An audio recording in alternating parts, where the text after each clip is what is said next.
Rydo, and we're back to Magic the Gathering Arena. Today is Wednesday, June 10th. We're starting a little late for me because I basically just overslept.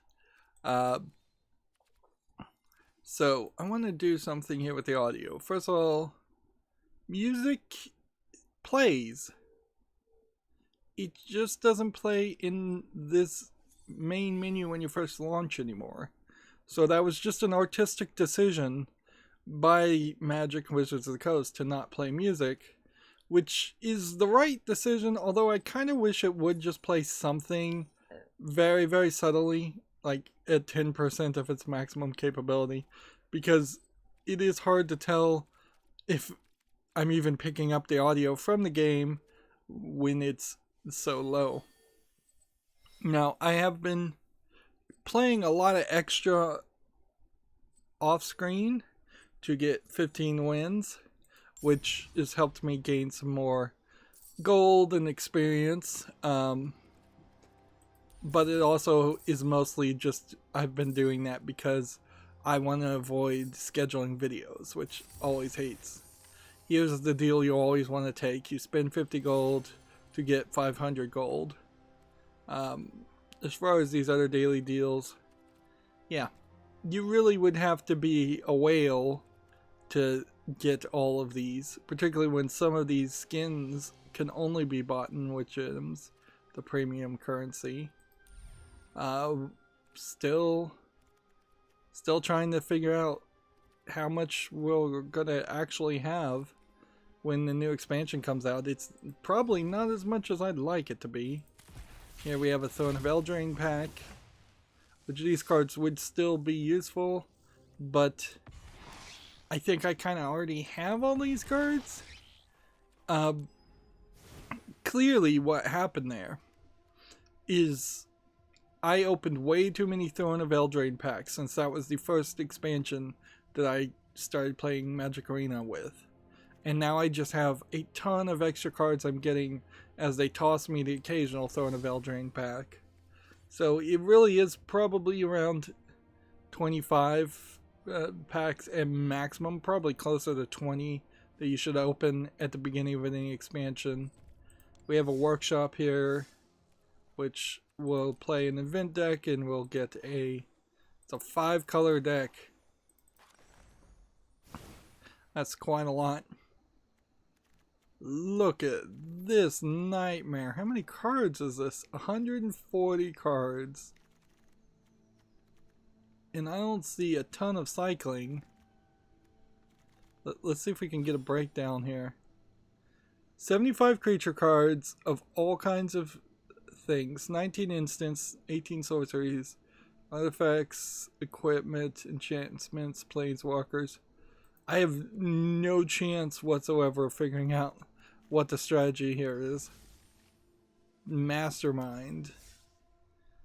You only get stronger if you keep bearing heavier loads, so I'll be honest with you, this one's going to require you to stay focused and think critically. I'm sending you out with no lands, but instead I want you to discard a card in exchange for a land that will make any color of mana.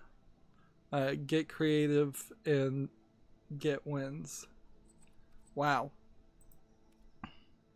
So these workshop puzzle, they're not like the puzzles in Hearthstone for sure, where they started off very simple and obvious, and they were controlling what cards you would draw and what cards would be played by the opponent. And I would prefer to see something like that added instead of them just creating what is really just a ridiculous rule. So I have like no clue.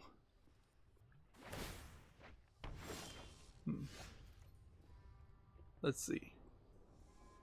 So it'd make your opponent discard 2 cards. But let's see. What are these other things?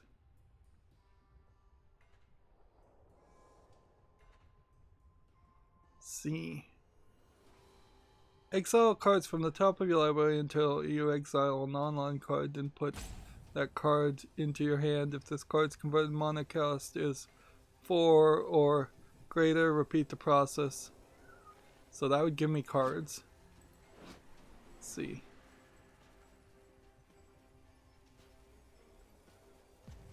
Okay.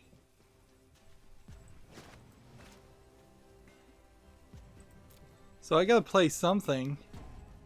And let's just try this. Okay. I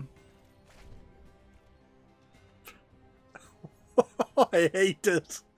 I hate this so much. Like, not only are they not gonna give you time to figure out what to do,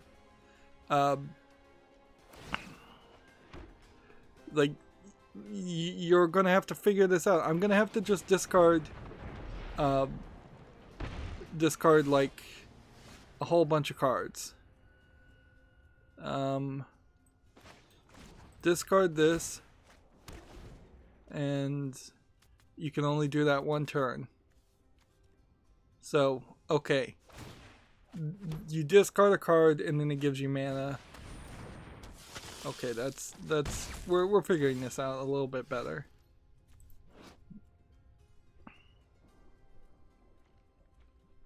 Let's see.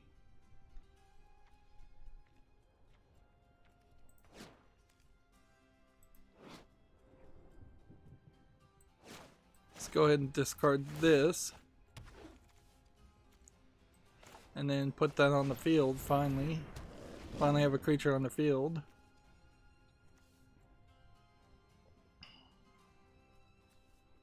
Protection from white, black, or blue, red's not going to help much. I probably should discard this.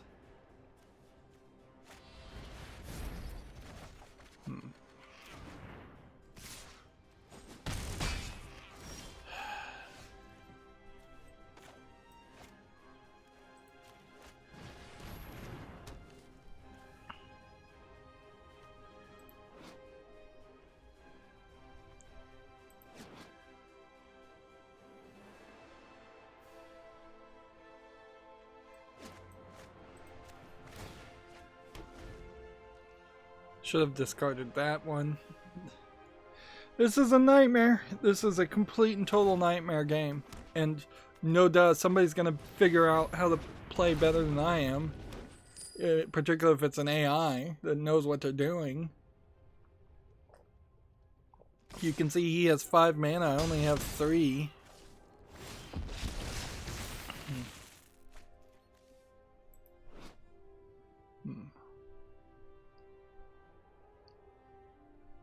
X damage.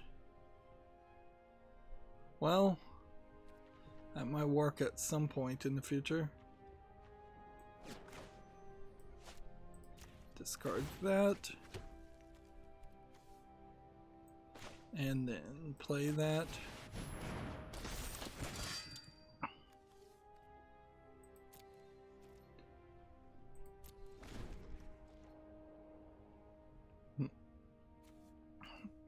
If this gets on the field, I could create some treasure tokens that would then help somewhat. Yeah. So, yeah. I haven't played like anything other than Magic since the last recording. So the accountability section falls fairly flat today. I didn't schedule the videos, but I did upload videos. I did work on my network, and apparently my network just had some settings that weren't being advertised in the DHCP options, if that makes any sense to anybody listening. So I wasn't advertising that the router can do certain things, and because I wasn't advertising that the router could do certain things, it seems like that was causing a negative impact on performance to a major amount, because all of a sudden it seems like my internet is twice as fast on the download speeds. That being said, that could really just all be flimflammery, and my internet service provider could very well could be just fluctuating, which would be totally believable also, that it would just randomly fluctuate and increase in speed and then decrease in speed.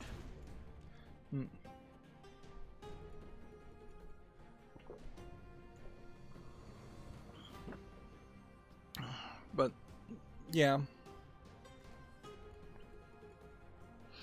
at a certain point it is getting to the point where it's no longer a fun little experimental home lab as far as my network is concerned, and I might be more willing at this point to just revert to using a standard router that does considerably less, but does considerably less with more predictability. But that would be a hard sell, because then I would lose ad blocking, which is a great feature. I'd lose a lot of security, top of the line experimental security things like DNS crypt over TLS or DNS over HTTPS. I think I may have set up both of those systems, and they might be racing against each other, so that sometimes I get DNS encrypted over HTTPS, or sometimes I get it over TLS. The argument is still raging on which one of those is better. And so, yeah, there's still some questions there.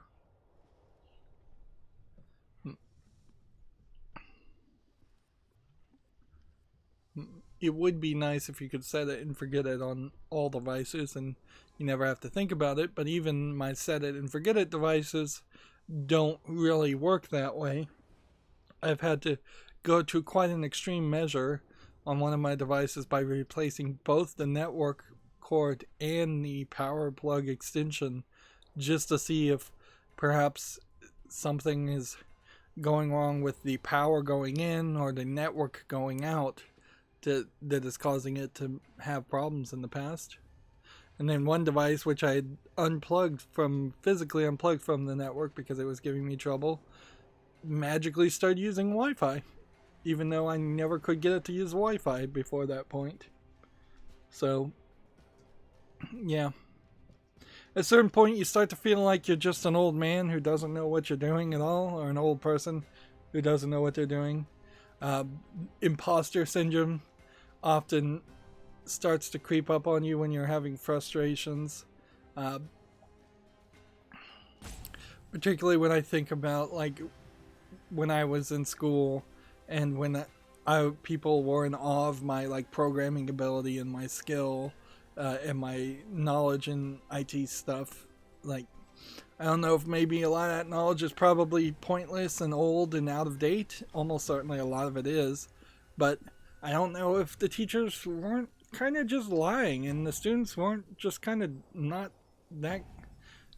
Well, obviously the students wouldn't know whether or not what I was doing was as amazing as they thought it was.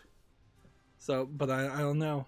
You do get that imposter syndrome sometimes where it's like, was everybody just trying to build up my ego? Was everybody just saying good job, attaboy? That might have been exactly the case. Let's see. So there is something to always question yourself. Also, certainly, it's not like, even if you were the best in your school, that doesn't mean a lot unless your school is just unquestionably and provably the best in its class and in the world, in the country. Because you could certainly be the best in a school and the school could just be terrible. And you may put the teachers that are teaching you in awe, but the teachers that are teaching you may be idiots too. Particularly in IT, I think that's kind of the case in particular. Yeah, I have no desire to to continue playing this workshop, I'm going to take that free victory and move on, because this pretty much is just a combination of cards. And while some of these cards seem like they might have something that somewhat synergizes with this idea, in general, the idea is just a dumb idea. So I'm going to take my money and run as far as that goes. And we need to do a draft, but I don't want to do Ikra draft. I want to see if we can wait till the next expansion. And let's see. Because we have 19 days until this season ends. So, but we have only 14 days. So we'll have 5 days to do a core 2020 draft and get cards that way, instead of doing an Ikra rare draft. And we will probably just be late in general as far as purchasing the core 2021 mastery set. Guess we could do Wednesday brawls too, but yeah, I don't think I want to do that. And this, a quick draft for Ikra, is no better than the premium draft for Ikra. Yeah, I have no interest in doing Wednesday brawls, and it is still very ridiculous that they only let you play brawls on Wednesday.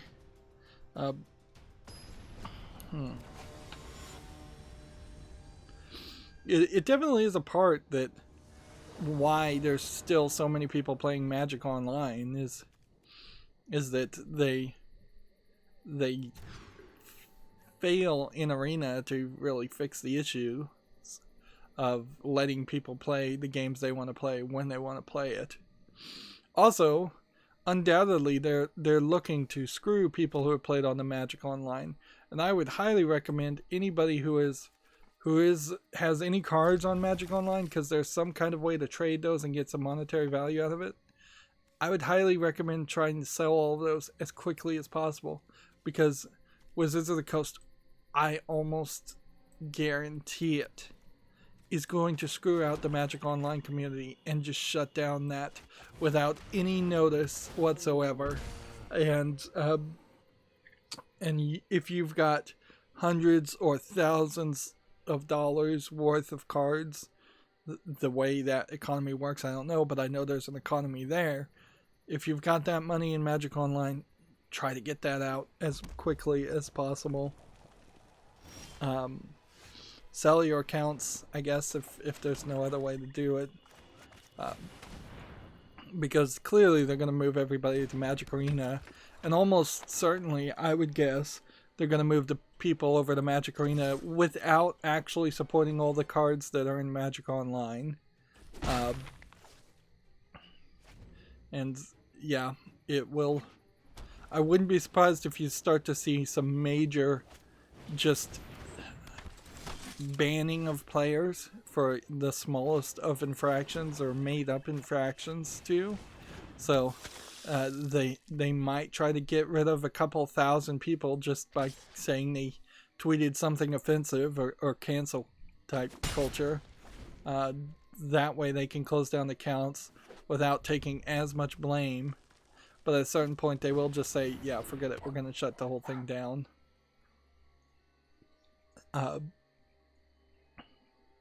And I don't know how the pandemic will really affect that, but that was clearly what they plan on doing, obviously.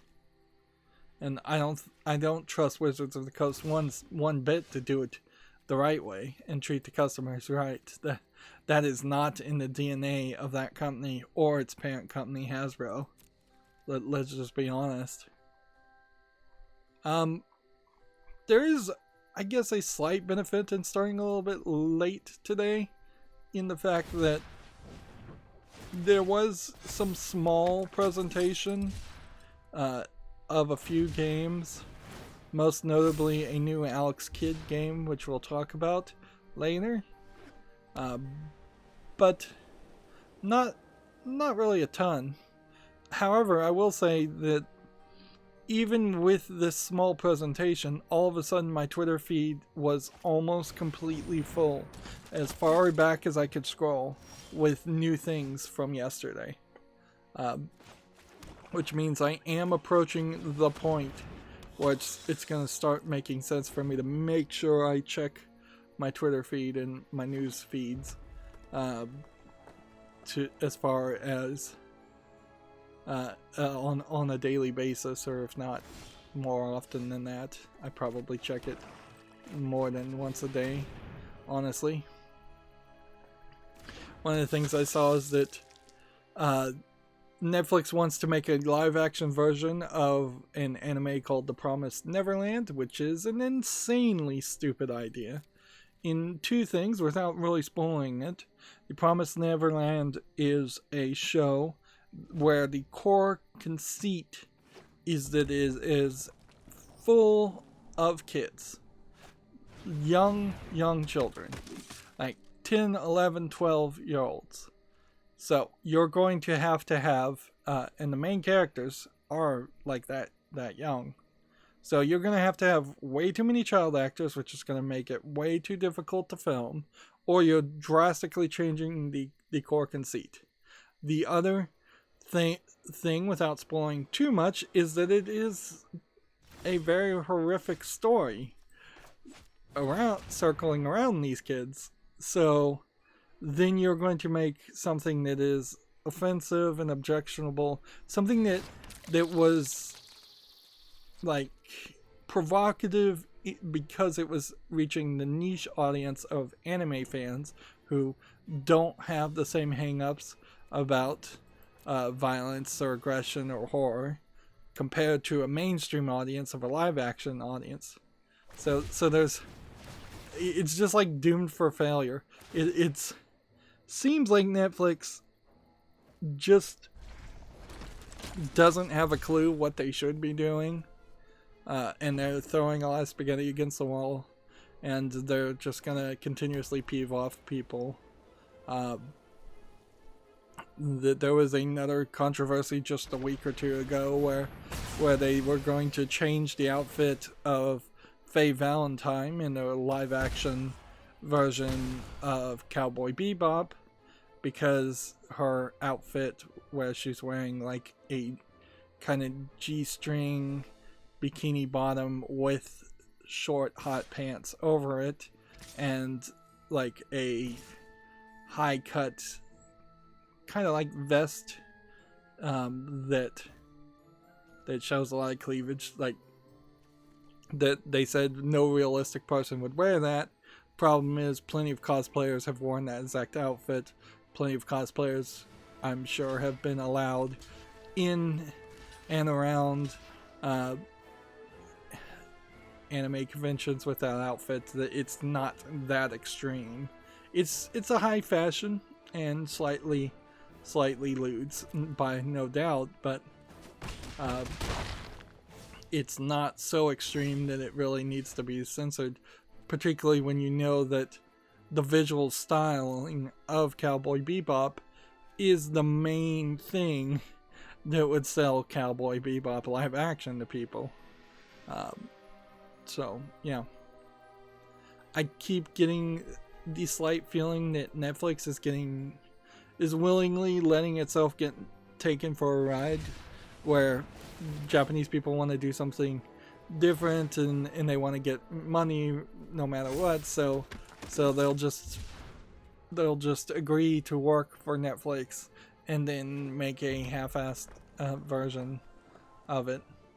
And it could be also Netflix is just on a unstoppable train at this point, where they can't admit that the Death Note live-action movie was terrible. They can't admit that the things they've done before have been pretty terrible. So they're forever stuck in just moving forward because of that momentum. And Netflix's whole business plan is to basically have half of their content be terrible, and they don't really care. which doesn't work when you're making a remake of a beloved classic compared to making something like 13 Reasons Why, which is just based off of a like young adult novel, I think, and while that might be a beloved novel amongst a small teenage subsect, not too many people are going to be upset about that. But yeah, I would say The Promised Neverland is in particularly the worst decision they've made so far. That's just completely undoable. Because if I was going to do it, if I was just forced to do that, I would have to age up all the kids. I would have to have 20-year-olds and instead of kids, which doesn't make sense because they're all like in an orphanage. So 20-year-olds in an orphanage doesn't make sense. You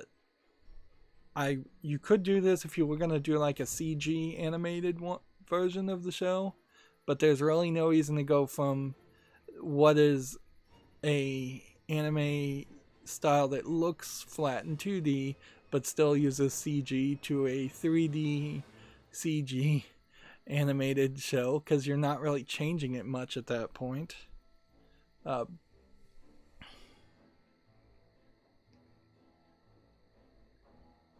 You could maybe age up all the kids and have them all live in a college on campus, some kind of special campus college that doesn't let the students leave. And then you could probably take the general concept and reapply it. But I don't know how much you're really copying then, and how much of the story really works then. But it would fix the kids issue at the very least. And you definitely would be losing some of the horror element. But you could take that general concept and make like a 2-hour horror movie from it instead of a faithful recreation, or even an attempt at a faithful recreation of the show.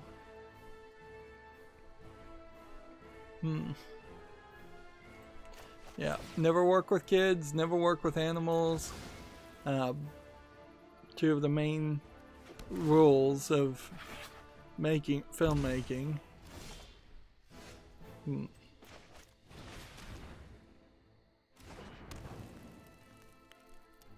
I'm gonna win here if I can do this. If I can just wait long enough and he can't pull anything crazy. We've got a game on Steam here called Hopbound, which looks like it's a platformer with some kind of crazy art aesthetics. It's a little too single tone. Well, it has a small color palette here, we can see. This definitely looks way different from the rest of it. It's just way too many shades of green, unfortunately. It's $1.79, English full audio. If this was just a little bit more colorful, or if it had just decided to be high contrast black and white, I might be okay with it. It's tapping cards.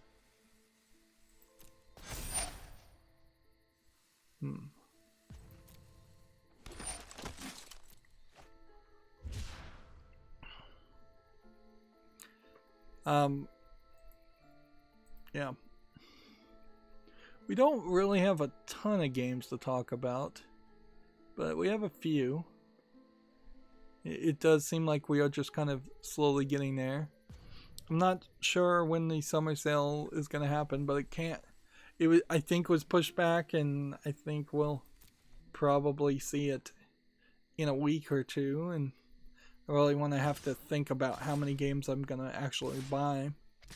Because now that I think, done recording Halloween footage, I need to think about, am I going back to my old system of having 2 or 3 games air a month, or am I going back with the newer system where I'm just so exhausted and so bad at making footage that I'm just going to air one thing or maybe two things. Let's see. This, this, this, and then this, and then block, and then activate this.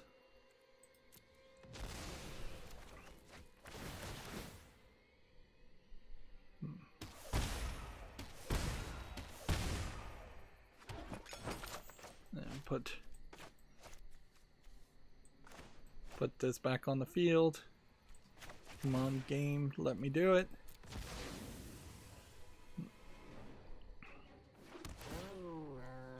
And then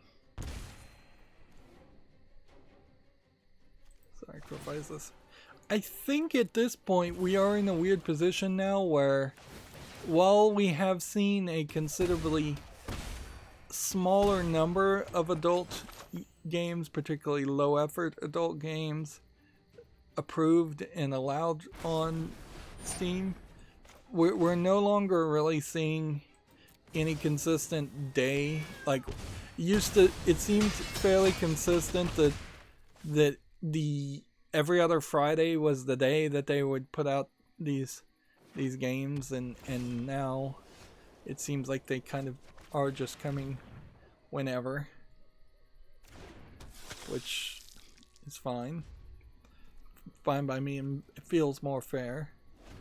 So here we have a game on Steam called Cyber Agent, which is tagged as having sexual content and nudity, and there is definitely a anime looking cleavage girl, but then you have a flat depiction, and then you have a CG depiction, and then you have other depictions that are different, where the actual game seems to be just a top-down twin-stick shooter, even though it's tagged as a visual novel. So it's a little bit all over the place. It's $1.33. Has a whole bunch of languages. Says it's a 3D tower defense game with 8 levels, 7 types of enemies.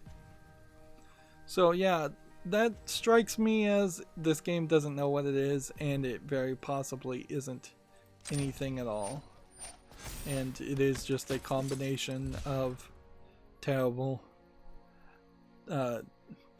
screenshots designed specifically just to trick you to think there's a game there when there really isn't. See, next we have a game on Steam here called Rydo Wars, which normally I would think that would be a mistranslation to waifu, as in the Japanese word for wife. There is a Nutaku game called Waifu Wars. I wonder if this is that same game with all the adult content stripped out. It does feel like a lot of those Nutaku games could easily have the adult content stripped out, since there isn't really much there in the first place. This is early access for $2.69. It's English only, 17 achievements. Is there an argument here to actually put this on the follow list is the question. I don't think so. Like, as much as I think the game might be a little bit silly, at the end of the day, it is not going to be a high quality strategy placement game. And if I was going to try and play a strategy placement game, I should do something different. This guy's just cycling like crazy, trying to tap all my characters.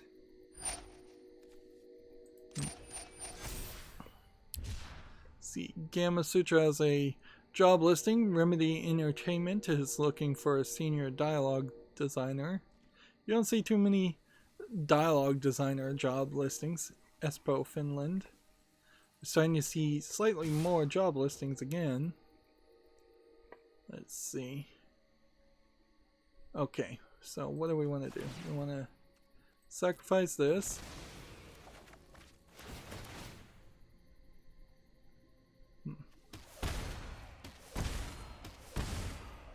And I hope that means that I can block this now.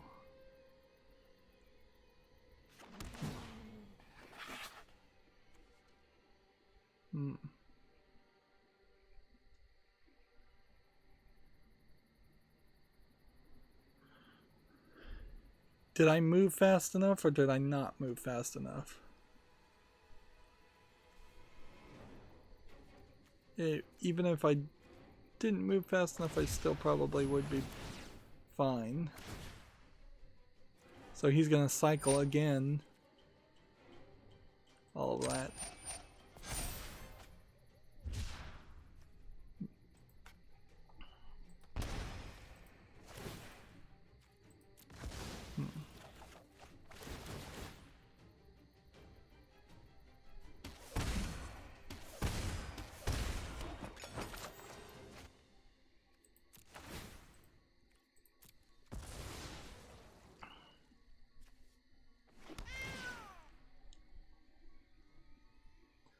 I'm hoping I'm still doing things right.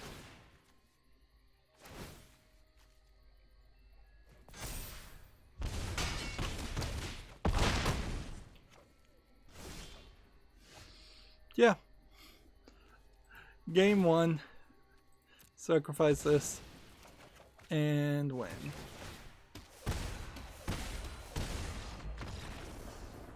He tried really hard. I have to applaud that. Applaud the effort. Though he was definitely not just going to roll over and lose. Interesting twist here. It's been a while, but Gamma Sutra has an article here that Red Candle Games Devotion is getting a relaunch in Taiwan. Remember, this was the game where the creators claimed that one of the contractor artists, put something insulting, just a few insulting political phrases against the Chinese president. China is trying to attempt a hostile takeover of Taiwan. There's no other way to put it. Like, China's trying to attempt a hostile takeover of Hong Kong. Hong Kong doesn't want to be a part of mainland China. Taiwan doesn't want to be a part of mainland China. No country in a very long time has been willing to recognize that any country that is claimed by a large power isn't part of that large power, because if the United States started to recognize Taiwan or Hong Kong, then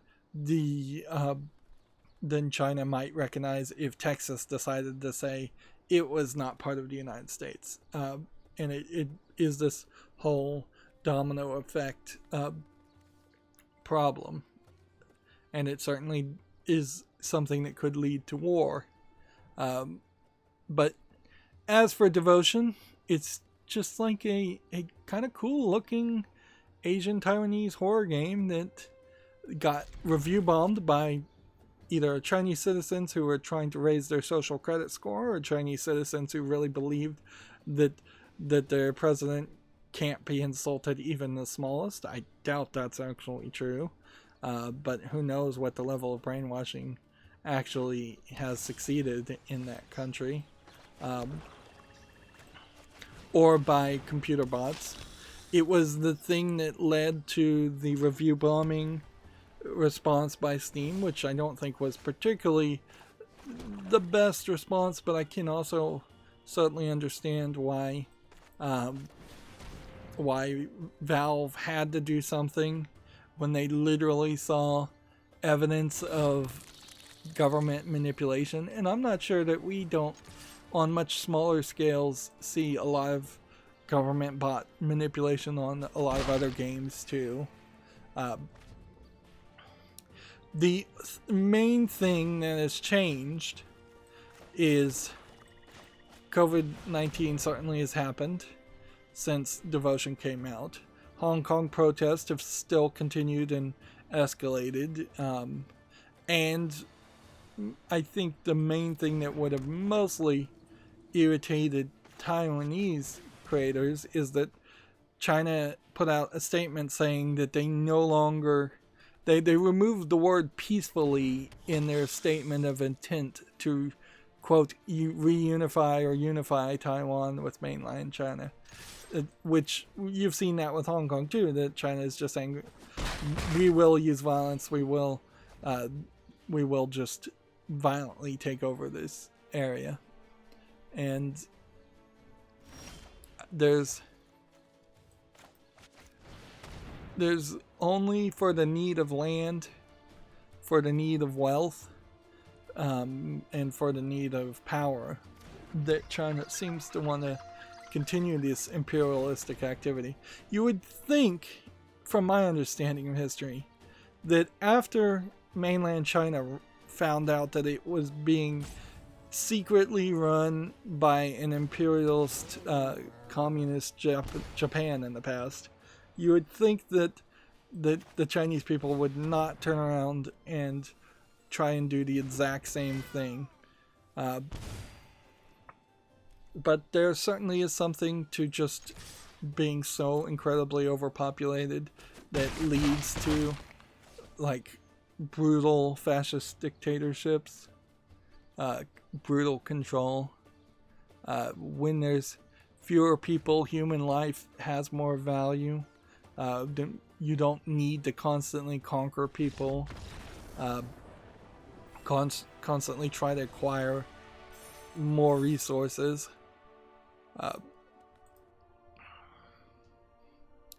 But anyways, that is getting fairly political, and this really is a game that should have never been political. The publisher of the game in Taiwan had their license pulled very quickly and with no explanation. But Red Candle Games has to do something with this. They spent a lot of money, a lot of time, a lot of effort on it. They have to sell this game. It's definitely not likely to sell too much on the controversy, frankly. Like, as much as SJWs and the mainstream video game media might try to promote Devotion, it's still going to just be an Asian horror game, and they've never really liked Asian games in general, and horror games particularly. So yeah, it'll get a few more sales, but this is not going to be a 50 million, 100 million copy game that sells. But they've got to do something, because it was either Red Candle Games goes bankrupt and then some other person buys the IP outside of Taiwan, which I don't know if you can easily transfer a Taiwanese copyrighted intellectual property to say a United States or Western company, and then they publish it. I don't think the Western companies want to touch it with a 10-foot pole. So like there's not probably a lot of people that would even be willing to buy it and sell it. So they have to just try and struggle and make money. In a alternate universe, Devotion would have come out. There would have been absolutely no controversy around it. It would have sold and been a fine, if not unremarkable, horror game, and they would have just made enough money to work on their next game, which is, I'm sure, what I would guess they want to do, is they want to just make enough money to work on their next game, possibly even change the name of their company, just to get away from controversy.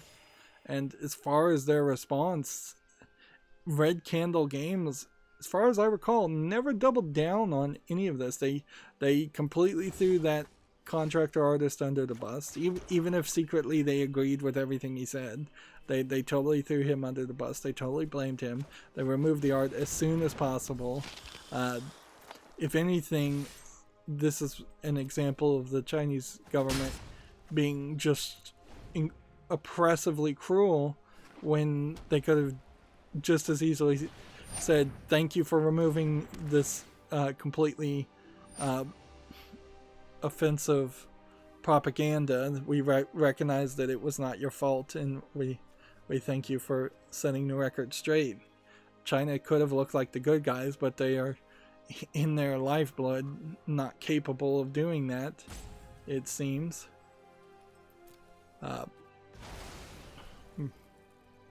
And a lot of governments are certainly like that. They can only be punitive. They cannot be... that they only know the stick. They don't know the carrot. Where better politics, in my book, would be to have turned that to an advantage. And said... and applauded them. And certainly they could have applied pressure secretly in the background, and I'm sure they tried to and did. But... they shouldn't Streisand affect it. Moving on, TechRaptor has an article, a Souls-like roguelike, 2 likes, The Legend of Hyperstar, launches June 2020. It's really bright, this image. It's an impressive indie project made by one man. Tell me if you've heard this claim before. Indie project made by one person. I think this is often the sales pitch that indie developers do, and I think it is never truly true.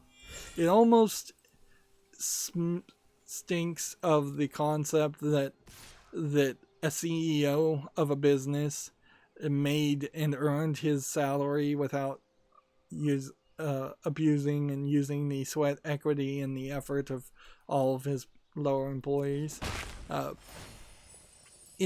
Particularly in indie game development, how much of your game really is made by one person when you're going to an Unreal store or a Unity asset store and you're buying animations, you're buying code, you're buying art, you're buying sound effects.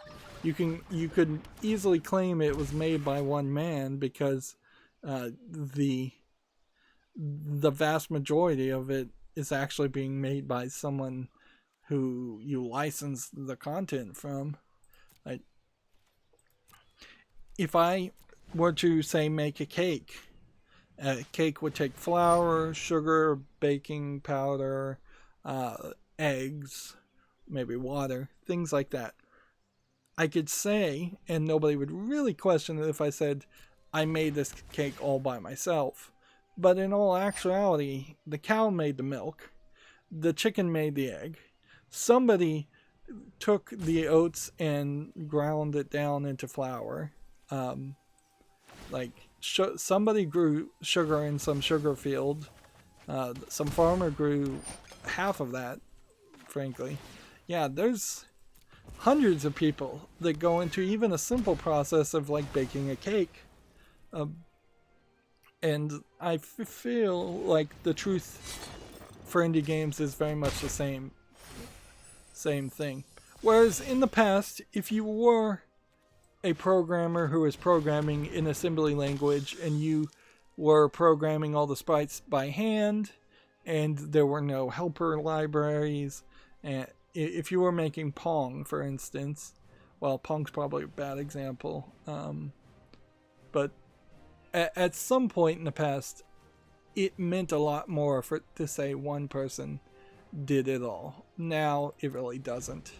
And honestly, I think sometimes one person says they did it all and there's a whole secret team behind them.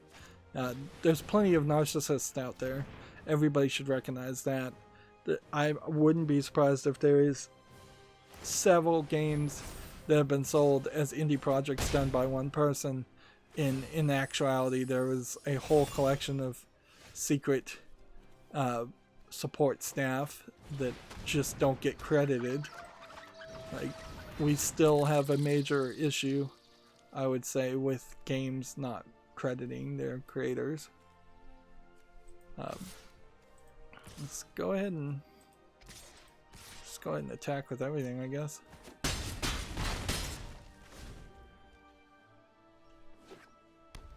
Moving on, TechRaptor has an article. A Last of Us themed credit card is available in China. I think the last time anybody needs a credit card right now. That's pretty crazy. They don't let that happen in the United States, though. Like, I know I've seen in Japan in particular, the ability to put basically anything you want on a credit card, and there have been some companies that have tried to allow that, but then they've been fairly restrictive as far as like what copyrighted images you can upload to put on the credit card. Like in the way the copyright law works, technically, yeah, anything you would want on a credit card, unless it had been specially licensed, you wouldn't really be allowed to do. But the main problem is people in the United States can't even remember that $2 bills exist, let alone are they willing to believe that there isn't something fishy about your credit card if it looks artsy and has a picture on it that isn't rather generically bland. Like, you're alright if they give you like the options of like a beach background or something that's just kind of a background, but if you were to put Last of Us on it, for instance, people would think, oh, something's fishy is going on here, that somebody has scanned or hacked somebody's credit card and made a clone. Which, honestly, it's not a bad security option to tell people, like, no, all the credit cards should look all the same. That way, at a quick, simplistic glance, the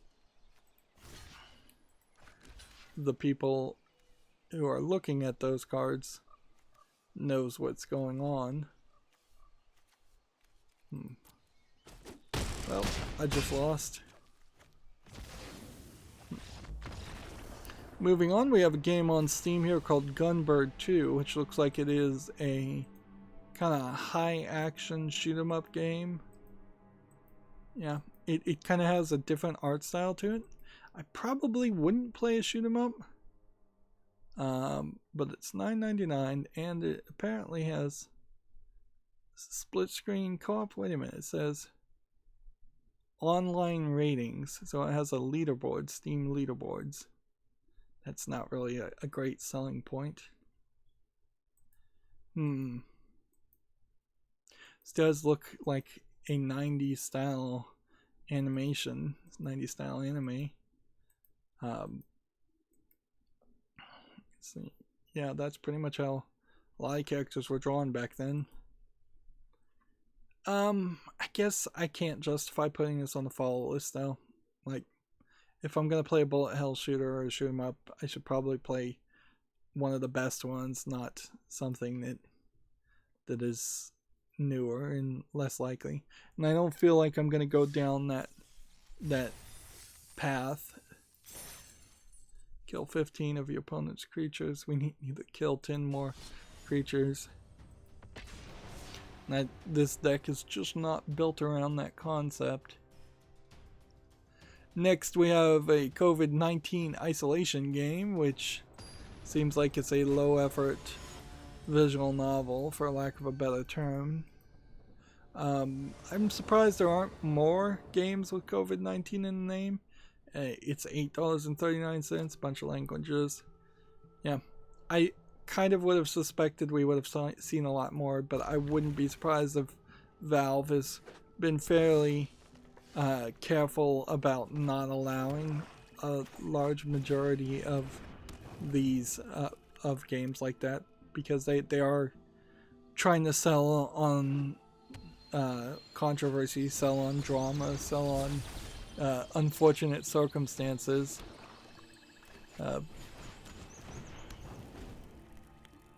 And a little bit of curation there is not a bad thing. Apparently there's this thing called hash flags, which I can only assume is a Twitter thing, where if you hashtag certain things you get an emoticon, or some kind of art, and PlayStation 5 now has one of those. Which doesn't really mean anything to me, or probably too many people whatsoever, but it is intriguing that there is a technology that is out there and nobody really knows about. I don't know if hash flags really help anything as a concept, unless they were replacements for hashtags, I could then see it being useful. So if somebody typed in hashtag PlayStation 5 or PS5 even, that would be 3 letters, whereas an emoji would be like the width of 1.5 letter instead, so it would take up less space, and then you could fall back for any interface that can't load the image. It would just fall back to hashtag PlayStation 5.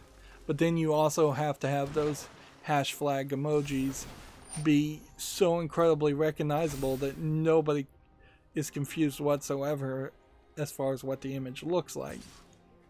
And that's not how I use emojis when I use them. I use them more as kind of chapter markers or bullets in an indented list. And it works fairly well that way, I think. It makes my descriptions a little bit more colorful. Let's see.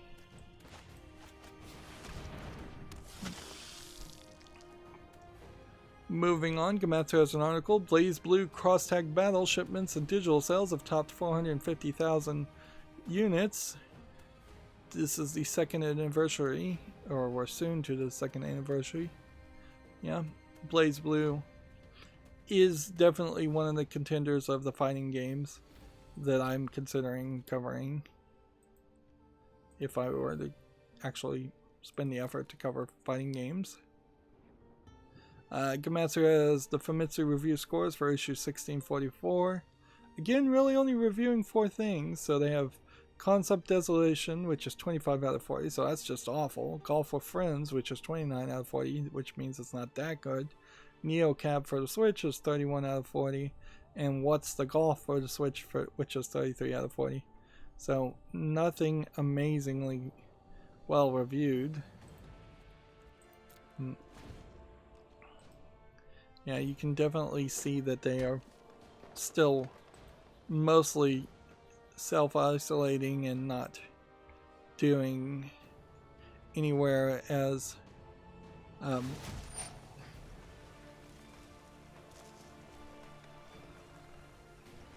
they're not really doing anywhere as much work as they would have normally. And I mean, Famitsu can't review games if games aren't coming out, so it really is just a snowball effect of once the business slows down, all businesses around it slow down. That might not inherently be a bad thing, though. Like, if the whole world and all of capitalism just slowed down in general, that there might be less rush to make garbage, less rush to sell products that have no audience and people have no need of owning. Cars are a great example of that. If a new model car only came out every 10 years, there'd be a lot fewer people buying new cars every year for those prestige reasons. I didn't see any great clarification on this, but Bang & Olufsen? Yeah, I think it's Olufsen, and Xbox have partnered up to deliver a high-end audio proposition for gaming. The companies joined forces to establish a high-end of audio proposition, and it's just kind of a letter here. Yeah, improving audio in general is good. It's a little surprising it's Bang & Olufsen instead of DTS or Dolby Digital, which are the 2 major competing standard creators for surround sound. There is certainly a problem with the lack of people with surround sound systems that can't afford them, don't want them, aren't set up in such a way that it would make sense to have one. And that does inherently bring the lowest average common denominator as far as audio, down to just stereo, and it's something akin to a high dynamic range of audio really can only go so far. Like, you going from 190 kilohertz to, say, 380 kilohertz, if that were a new standard, as far as just how many cycles per second you're sampling something at and playing back at, isn't going to be noticeable by most people. A lot of the audio options that have come out aren't really noticeable by most people because they don't have their setup set up correctly either. They have small TVs.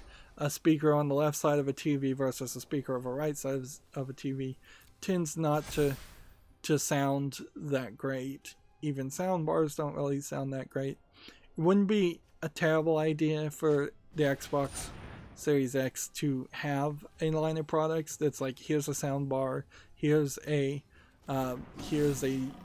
surround sound system, here's some speakers that we have tested a little bit more and we know are a little bit more helpful. I wouldn't be surprised if honestly all they really are doing is going to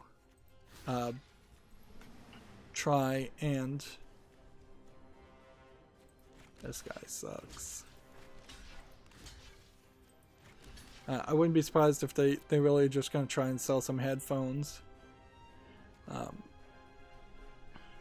And yeah, at the end of the day, a lot of game developers are not going to really bother with trying to... They're really not going to bother with trying to do something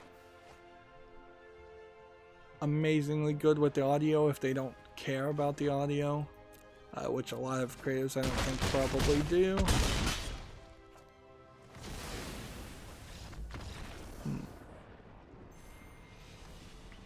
But certainly, as far as Microsoft and Xbox One Series X is concerned, they needed to do something with the audio. Like, it really did feel like they pretty much said that it was all going to be improvements in video without mentioning audio at all.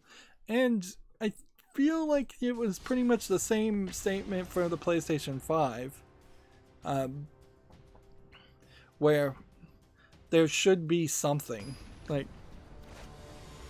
there should be this minimum recommendation to say, hey, we want you to have at least a sound bar that can simulate 4-speaker surround sound when playing our games. And in fact, we want it so bad that we're not going to guarantee that you have the best experience if you don't have at least a 4 surround sound style of syncing. We want sounds to sound like they're coming behind you. And like 4-speaker surround sound is the lowest, the minimum you could require, when you could very easily make the argument to just force everybody who's buying a $500 console that they also need a $1,000 surround sound system that is at least 5.1, if not 7.1. I don't know if you really need to go to 9.1, but then there also are some speakers that are now up firing, so they sound like they're coming from the roof and the sky. And those also are intriguing additions, more than just adding more speakers around you in a circle.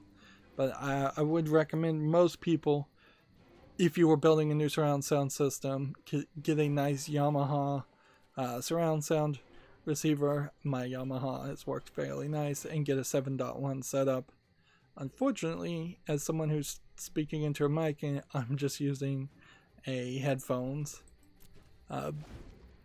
And certainly streaming to YouTube, it's just surround sound, but it's just left and right stereo, not surround sound even.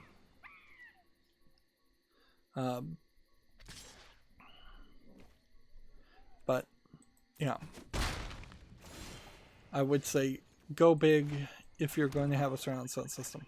Although then the question becomes, should you have a surround sound system at all? as people are cutting the cord and watching potentially less and less TV on a TV and more of it on a mobile device, the quality has actually gotten slightly worse, not better.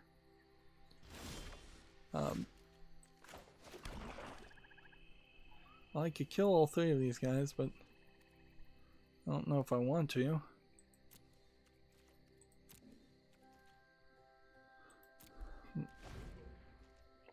Moving on, Gamasutra has an article here. Online sales are up 517% at GameStop, though in overall sales are still on a decline. No surprise there, with stores being closed to walk-in customers and people being stuck in self-isolation. It is no surprise one bit that you would run into scenarios like that where people are buying more from GameStop. I also would say I suspect that people were not in the mood and frankly just too busy to start thinking about buying video games somewhere else. Also, you have Amazon.com not really prioritizing non-essential things, so it's no big surprise that people would buy things from GameStop when you have like Amazon.com, and I imagine Walmart too, probably more focused on shipping toilet paper than shipping video games. If Steam put out any numbers, I wouldn't be surprised if we saw major increases in download purchases, but there is a capping out of how much increased Steam sales can be for an audience that doesn't have a gaming PC, because if you can't get those PC parts from someplace like Newegg or Amazon, then you are still running into that same problem. Let's see, here we go. That one, and that one for sure, and that one. I could have attacked with all of those first. That was a dumb move on my part. Put that on the field. Put that on the field.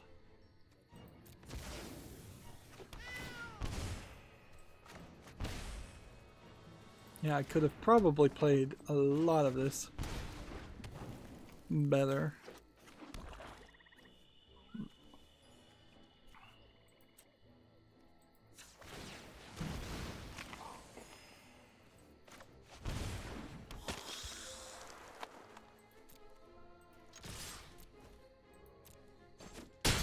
Doesn't matter, we've won.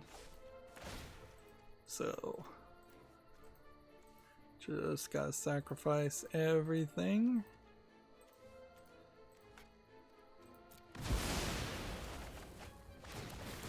That was slightly unsafe. I should have left Bola Citadel and sacrificed this instead, but yeah.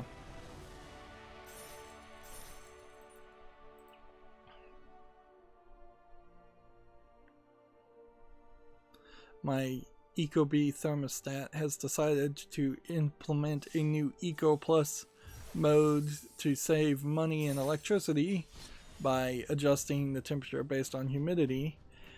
I don't think I like it because it doesn't feel the same to me. Like, it doesn't feel terrible by any means, but it doesn't feel great either. It does seem like it allows it to get a little muggy and a little warm, particularly in my area with my computer pumping out heat non-stop. Moving on, TechRaptor has an article. ReZero Starting Life in Another World is coming to PC and console this winter. So another ReZero anime spin-off game. We've still yet to see a lot of those succeed. They don't tend to be as well designed as they probably should be. TechCraft has an article, Killing Floor 2 Perilous Plunder Update debuts new guns and new fun. And it seems like you're playing as pirates. Or playing against pirates.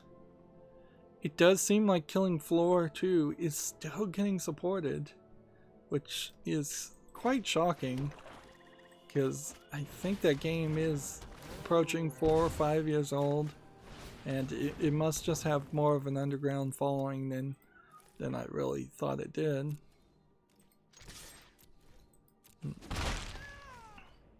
Next, we have a game on Steam here called The Dark Eye Book of Heroes, which is mostly negative already, so that's going to make it easy to not put on the follow list. It looks like it's a Diablo-esque clone.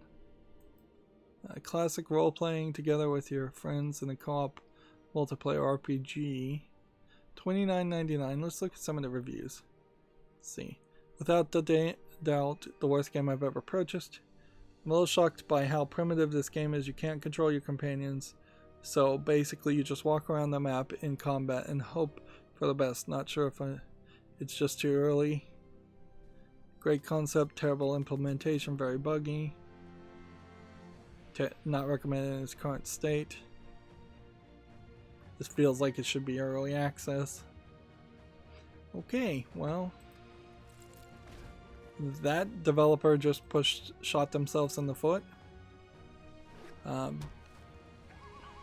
See, Gamatsu has some pictures of the ReZero starting life in another world, the Prophecy of the Throne.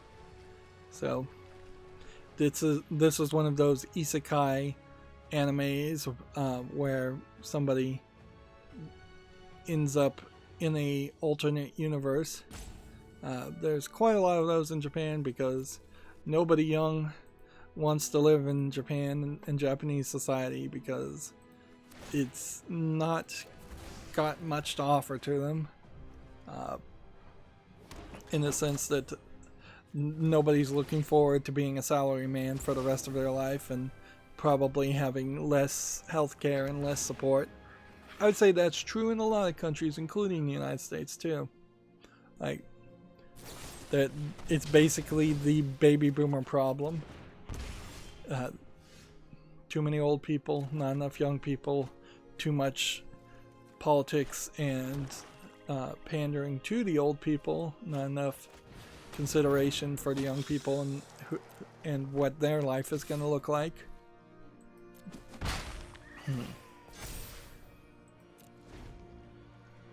Moving on, Gamatsu has an article. A first-person horror multiplayer game, Nemesis Distress, has been announced for PC. It's based on a Nemesis board game, which I don't know anything about. Let's see if we can see what this trailer has to show. This doesn't look bad, but this is kind of just a cutscene. Let's see. And it seems like it's just going to be a first-person horror experience. And it doesn't seem like it's showing too much.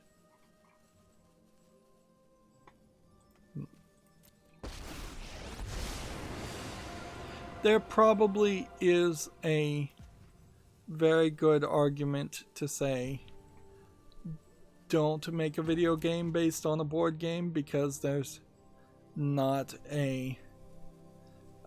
enough there for a full product, but it seems like they're going to try that anyways, and we'll see how well that succeeds.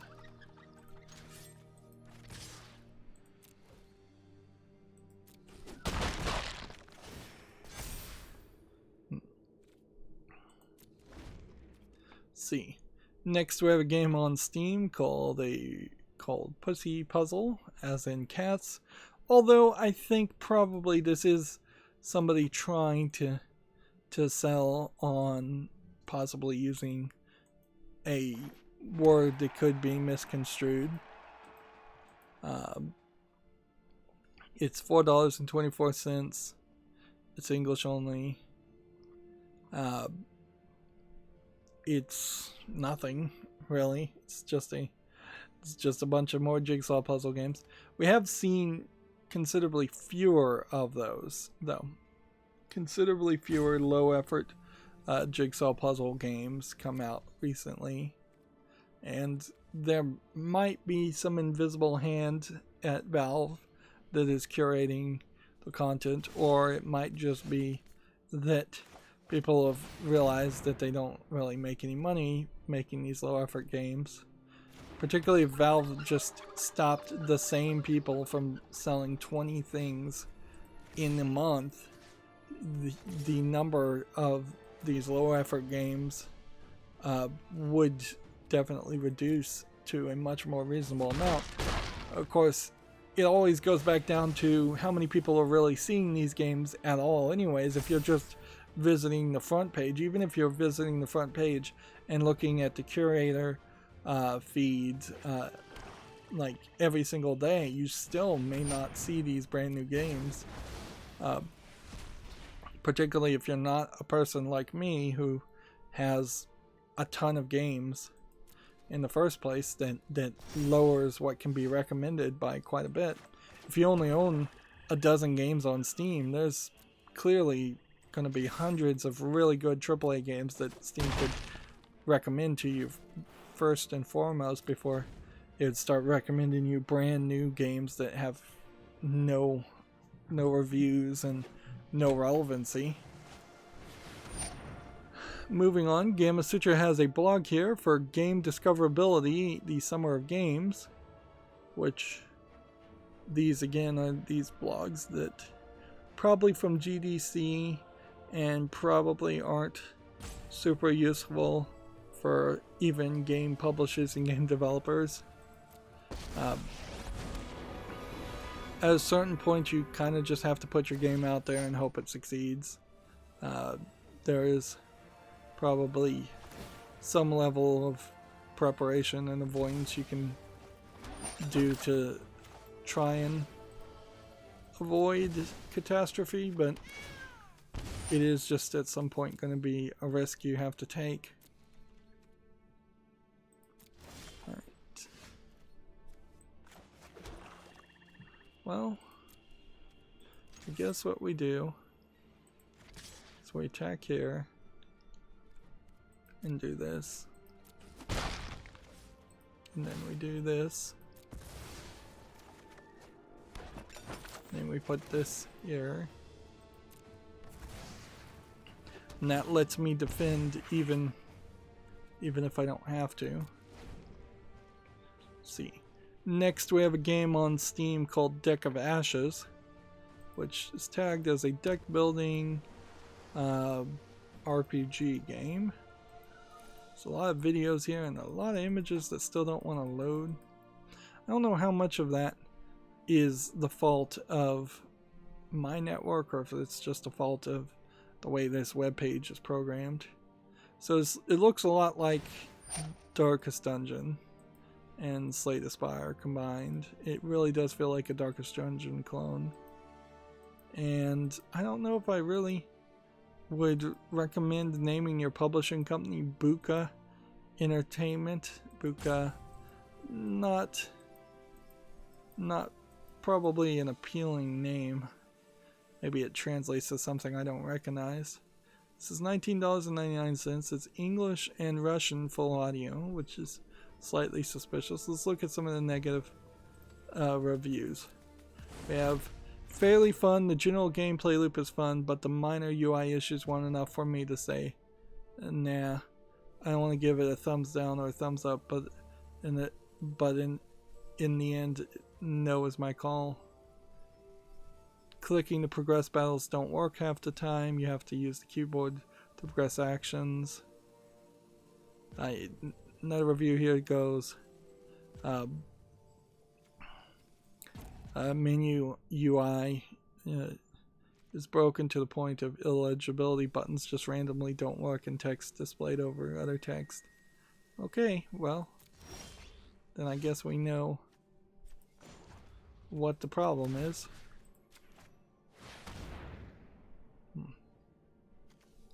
So I won't bother to put Deck of Ashes on the fall list. Maybe if they fix things, maybe I'll hear about them improving and there would be something more to it.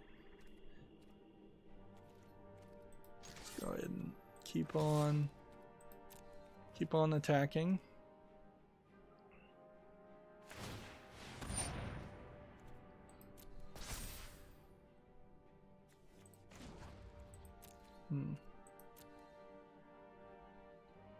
Let's see what this guy's gonna do. He's gonna try and block that? Well, fine, then I'll just sacrifice that.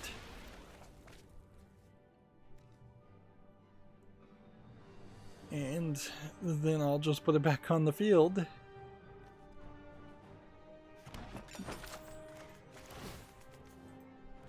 I've got plenty of health, so he could attack and do 5 damage perfectly fine.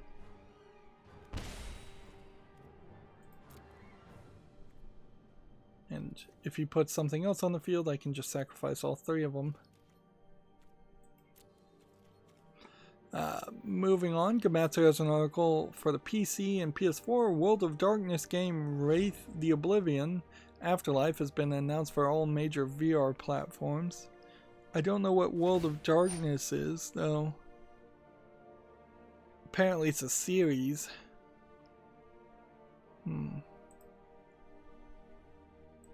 Must be like a VR series, though.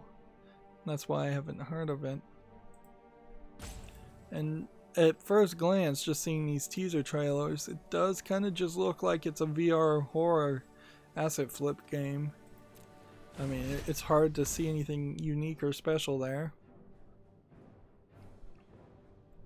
TechRaptor has an article here. An additional 140k Nintendo accounts were compromised. So, in March of 2020, 160 accounts were compromised by third parties. Who I think they mostly claimed that they had just guessed passwords. I don't know if there was more of a compromise than that, and Nintendo just didn't report it well. But clearly that number is nearly doubled. So, yeah. Nintendo really needs to give up its whole network infrastructure ambitions and just have Microsoft run them. Like, it should just be Xbox Live, rebranded as Nintendo Live, and or Microsoft Live services if they don't want the Xbox branding, and Microsoft should just handle all of that because Nintendo does not have a clue what they're doing, and they probably never will. I just don't see them being able to hire enough people to solve their network woes. Alright, well, do this. It's weird that these tokens have cards under them, but whatever.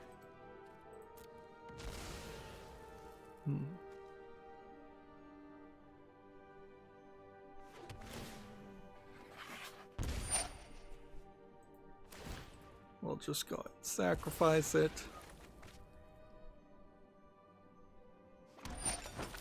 And then we'll play it. That may have been a mistake. Actually, because this guy may now have 3 to destroy my creature. What does this do? Well, it just destroys it, which puts it in the graveyard, which means I could just bring it back anyways.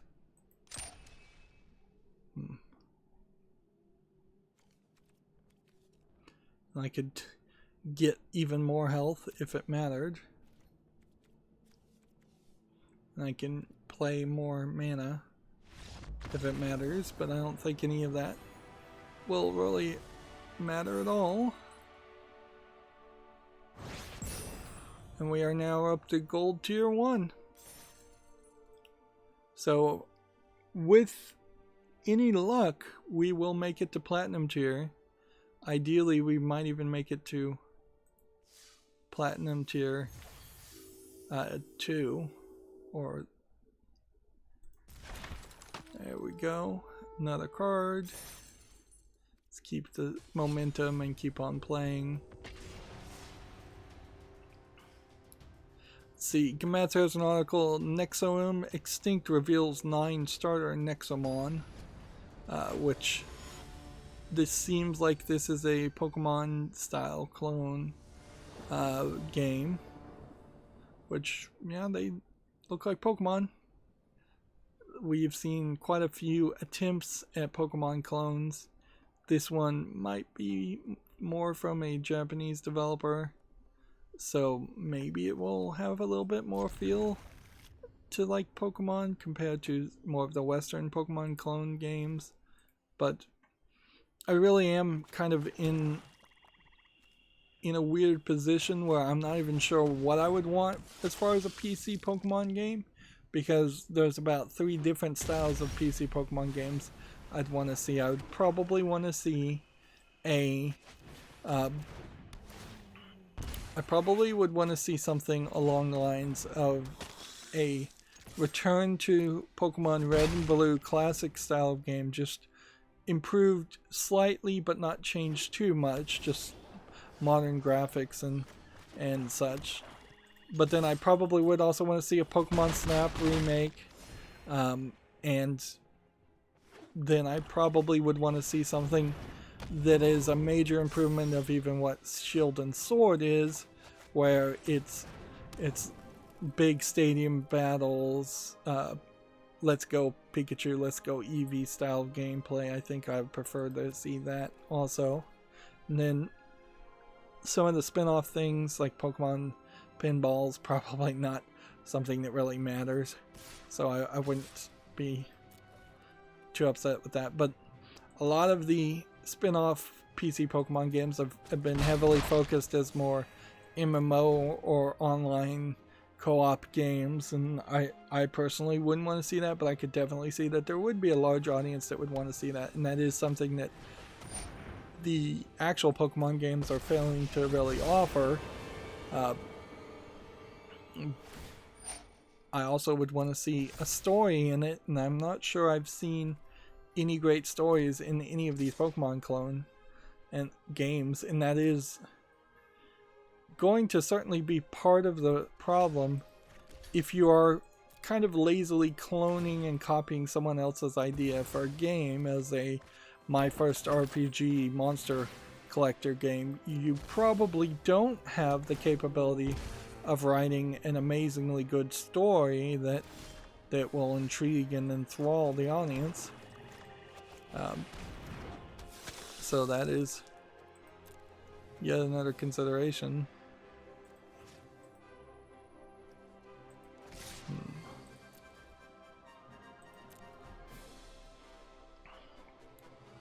So yeah, I'm just hoping that at least one of these games does succeed well enough to become its own new series and grow and add things and change things. There definitely are some ideas that could be focused on and changed. In a weird way, the adult game that I play, Destiny Child, on my cell phone, it basically is a Pokemon game. Like, it's a gacha game in the same sense. You collect characters and creatures, you level them up, and you give them ways in increasing their attacks. They level up to different star levels. They don't particularly evolve, but they do have skins that change their appearance, which are separate from the leveling up. Although they also do have a awakening scenario that does change their appearance and give them a secondary costume, which you can then select which costume you want to actually see them use. So that there are some improvements there. Yeah. Of course, it is very silly and ridiculous for me to say, hey, if you're an adult and you like Pokemon, go play Destiny Child, because you probably would have to squint very hard to see the similarities. Let's do that. And then do that.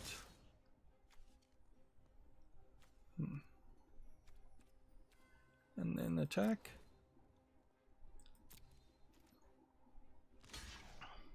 Moving on, TechRaptor has an article. The Horror Adventure Return one-way trip is coming this summer. September, not summer. Find horror through time, it says. We've got a little trailer here. Maybe we can skip through it and see. Looks a little RPG Maker. Maybe there's something here that would interest me, maybe not. Yeah. After I played that one game where you were walking around and getting weird radio stations the whole time, and it was just kind of like a weird time loop story where you had some branching ending paths. I'm a little wary of stories like that where you spend a lot of time walking around and potentially just talking to other characters. Because I didn't really appreciate that, and that definitely was a game that was overhyped. I want to say the name of that game was like Stories Untold, but I'm not even sure if that is the name or not. Yeah, I'm pretty bad about remembering the names of these games nowadays, even more than I used to be. It definitely felt like a game that was trying to be something close to a Stranger Things type experience.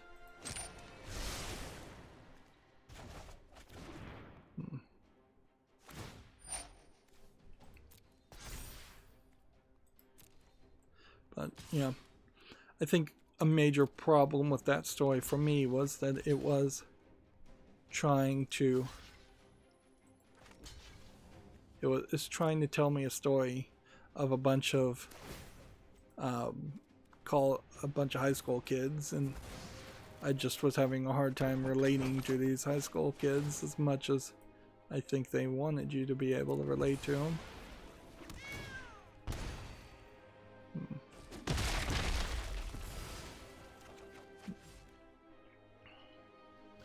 Need 2 more.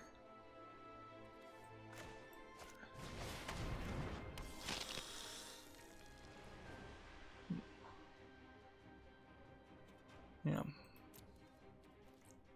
2 more lands, and then we should be fine. Let's see.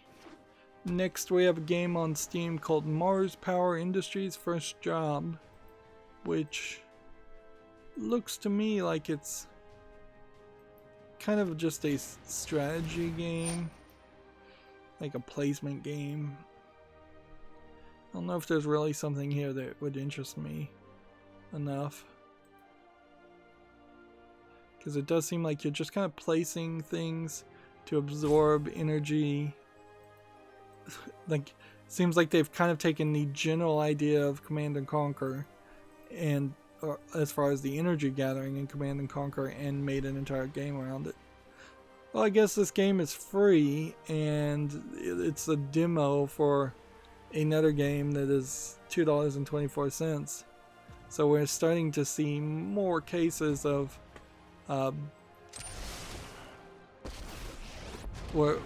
games putting out demos to sell other games that aren't even big enough to really justify it, or expensive enough to really justify having a demo. If we start to see more of that, that might very well be evidence that Valve has told everybody you need to have a demo.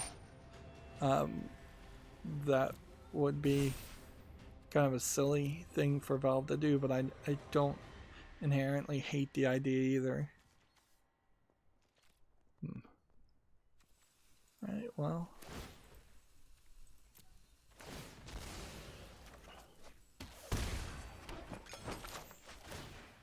That time he chose not to attack. And we'll make sure he regrets that as much as possible. Next, we have a game on Steam called A Hand with Many Fingers, which Says it's a conspiracy historical game, adventure game.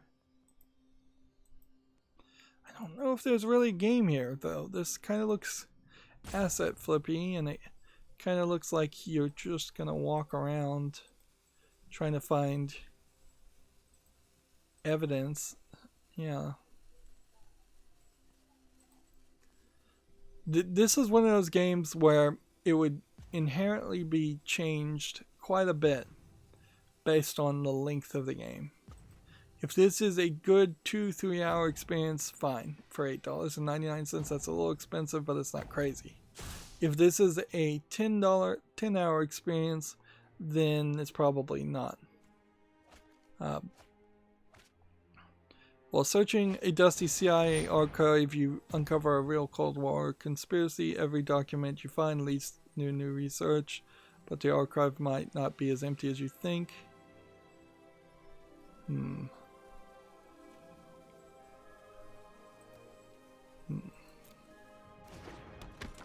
Average playtime for the game is around 1 or 2 hours. So, yeah, this is going to be a hard game to justify because of its price at $8.99, but I'm putting it on the follow list and see what other people say. Meanwhile, Return to Obra Dinn is generally the same concept, but it's much longer. It's a little bit more sci-fi in its story, and a little bit more complicated than I think A Hand with Many Fingers is. But I can't say that I would hate the idea if there were more games where you were doing research into some conspiracy or some chain of events. I don't think Return to Obra Dinn really was a conspiracy in the sense that I don't think anybody conspired for the events that happened to happen in the story. I think it was more just a series of events that you then, as an insurance adjuster, had to use your magic pocket watch to figure out what had happened. And ironically, Return to Obra Dinn might be a subversive description on how insurance adjusters actually work, in the sense that the insurance adjuster is using a magic pocket watch to effectively just decide who he wanted to pay or who they didn't want to pay. But one assumes that in the world of Return to Obra Dinn, a death watch, a watch that shows you the events around a person's death, is a thing, and people trust it to tell the truth.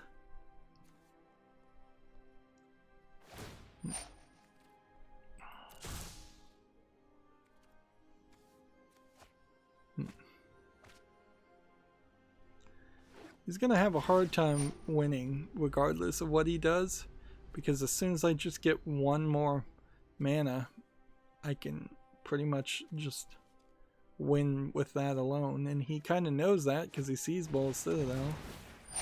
So unless he can do some kind of hand destruction, well, there goes my artifact. Well, that sucks. He probably expected me to get rid of Heraldric Banner. Moving on, Gamatsu has an article here for the Switch. Grisea Phantom Trigger Volume 1 and 2 launches June 25th. Includes English, Japanese, and simplified Chinese language options. I believe this is a visual novel series. Yeah. Let's see. Yeah, I think I may have to zoom in a little too high. So you got anime girls and you got guns. And you find staple in the anime series. So here we go. Bullet Citadel. So just don't give me land and I win. That's all I need, is just don't give me land. Did I make it? Yes, I did. 1, 2, 3, 4, 5, 6, 7, 8, 9, 10.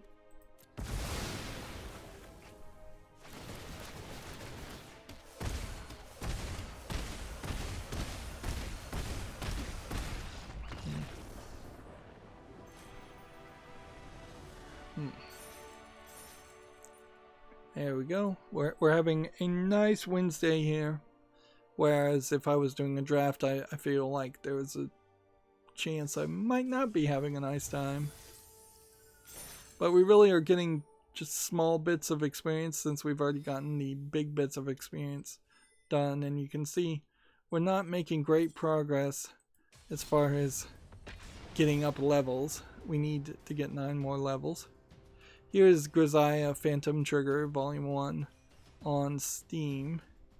And yeah, it is on my wish list, which means I did look at it and decide to leave it on my wish list, which honestly, I think I probably had just done a good enough job as far as the visual novels that actually made it to my wish list, to the point where I am not finding anything that I'm willing to even drop down to a fall list or remove completely. I am, however, finding plenty of other hidden object games and things as I continue to try to clean up my wish list and just reevaluate how many of these games I really want to play, how many I don't.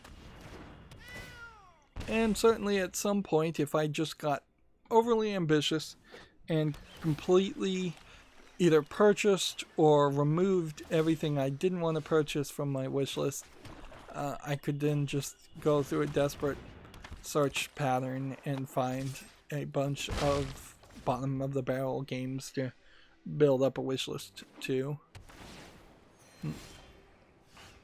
Or I could then just start to push people supporting my Patreon, which would be nice, certainly. It would be nice if I was getting even like $100 from 100 people. I don't know if you can donate just $1 a month on Patreon, but yeah, it would be a lot nicer to get like $5 from 20 people than one person to give me $100 a month, because that one person at any point could stop supporting, where the odds are a little bit lower on the other group. Moving on, we have a game on Gamatsu says a new Cow the Kangaroo game has been announced, KAO. I don't recognize Cow the Kangaroo, but apparently it came out in 2000 for the Dreamcast. I think I probably have seen this game, but the fact that it only has like something from 2005 that came out for PC, and then it has something for the PSP, and then something that came out only in Europe in 2005. So, yeah. I feel like Cow the Kangaroo is one of the many Nintendo clone style games where back when the PlayStation in particular and the Dreamcast were trying to have they were trying to create their own Mario, their own style of kids friendly characters. PlayStation fairly quickly abandoned that concept and did just try to attract older kids, and it was fairly seeded that Nintendo was going to be the platform for young kid gamers, and nobody was going to really compete against that. I don't think Microsoft ever legitimately really put a lot of effort into attracting young kids players, and I don't think they could even do it now.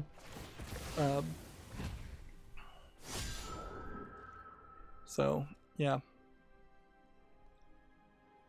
but it wouldn't be terrible if Sony of today with the PlayStation 5 did have some characters that were actually owned by Sony instead of characters that are third-party licensees like Uncharted, or Lara Croft is multi-platform, but she's kind of fairly recognizable. God of War character, of course, is a Sony exclusive, but Like, again, not kid friendly. All Sony has is knack, and knack is pretty much a joke in most conversations. And Microsoft is in the exact same boat where Microsoft has no kid friendly mascots, and that is not helpful. But also, I doubt there's too many people that would want to buy their kids even an Xbox One Series S, like the cheapest Xbox One, unless they are doing it because they understand all the backward compatibility and all the like Lego games that you could get for the Xbox 360, and then get upgraded versions for an Xbox One. Because that really is the only way that it makes sense. Moving on, we have a game on Steam here called Holiday Mosaics Christmas Puzzles, which just came out. I guess I have to applaud this game for at least coming out at the right time if they're going to try and sell Christmas games. So often we see Christmas games come out the day of Christmas, a week or two before Christmas. This is $2.99 in a bunch of languages. There's nothing really here. It's not even widescreen, but at the very least, their timing is right. Where often we'll see Christmas games come out way too early. And maybe this is way too early, but it's not that too early. Or way too late. I could have probably activated this, and I failed to. So there goes 5 of my health because I wasn't paying enough attention.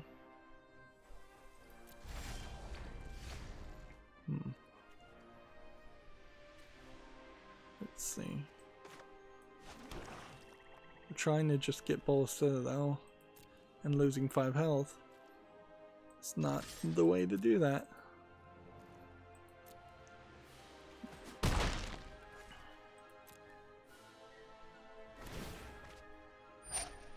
Alright.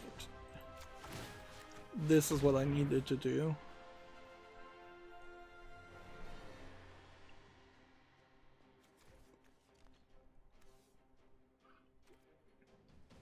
Next, we have a game on Steam called 1971 Project Helios, which looks like it is kind of like an XCOM clone strategy game. $34.99, that is a very high price. Bunch of languages. Let's see.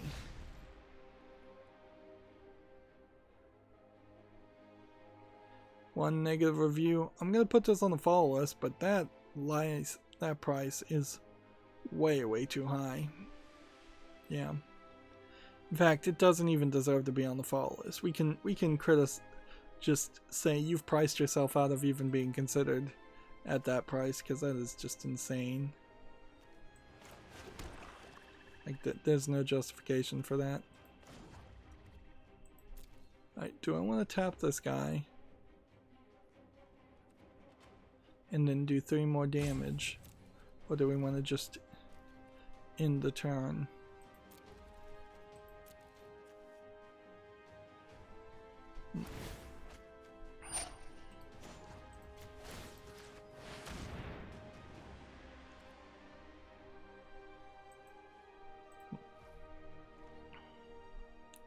See, next we have a game on Steam called Zack Adventure, which looks a little too MS Paint for my style.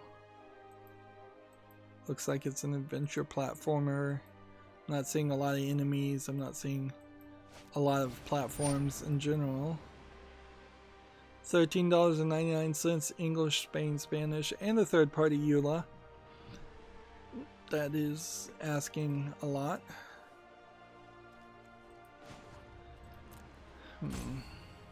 He's exiling my spinning wheel.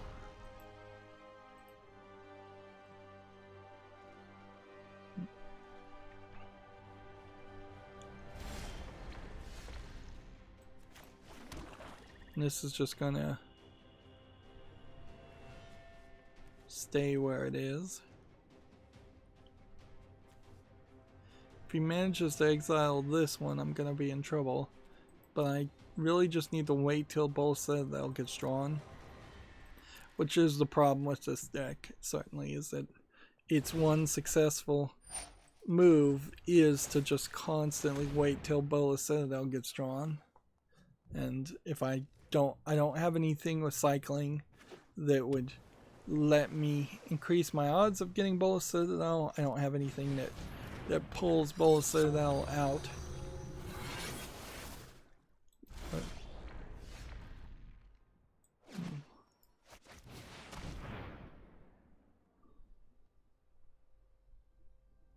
Alright, so I'm going to put this on the field.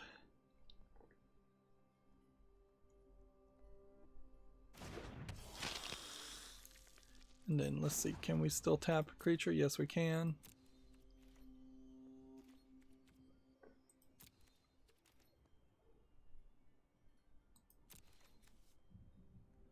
Yeah, we're having to take it really slow. At the beginning of your upkeep, put a knowledge counter on the magic mirror, then draw a card for each knowledge counter the magic mirror has. And spells cost one less, and you have no maximum card hand style. Wow, that is a lot. That is definitely a lot that this does, but it also would have him run out of cards fairly fast.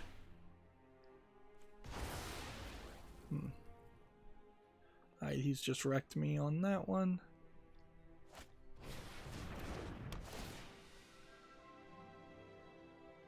So I'm gonna have to just choose to attack. Attack with this one, and then he either defends or he takes 4 damage.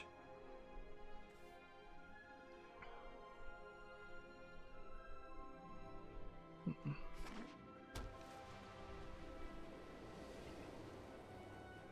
16 health.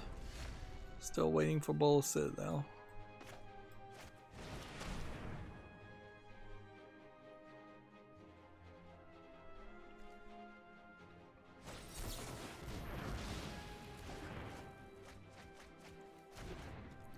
There was Bola Citadel. Do we want to bring back the one with flying?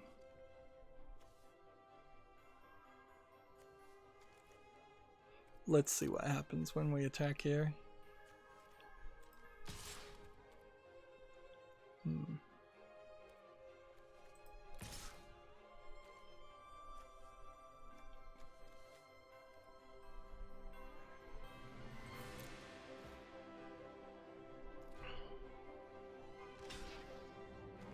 So he blocks that.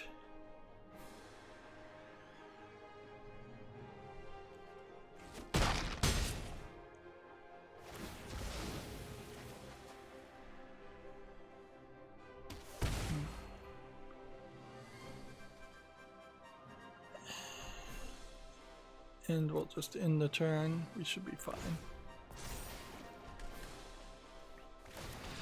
Next we have a game on Steam called Rebirth Fantasy, which just looks like it's an RPG game.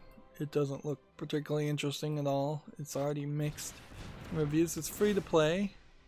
And here we have a different image called Rebirth Fantasy. I think I much prefer this softer, younger anime look of that character than this dark look.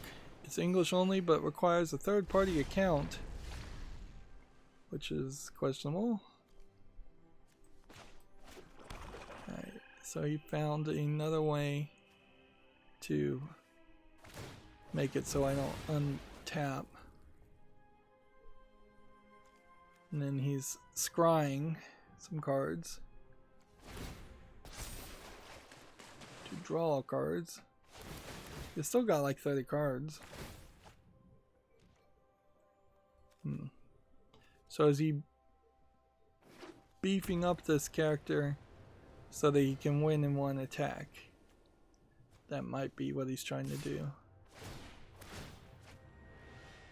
Yeah, he's gonna win if he can beef it up a couple more times.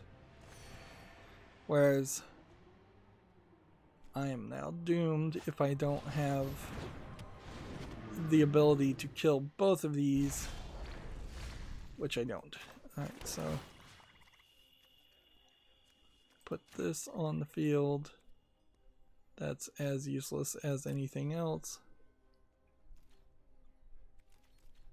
And we've lost.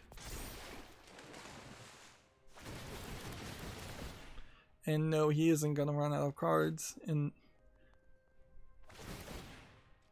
unless there was something I could do to make him discard his entire hand and draw his entire hand multiple times.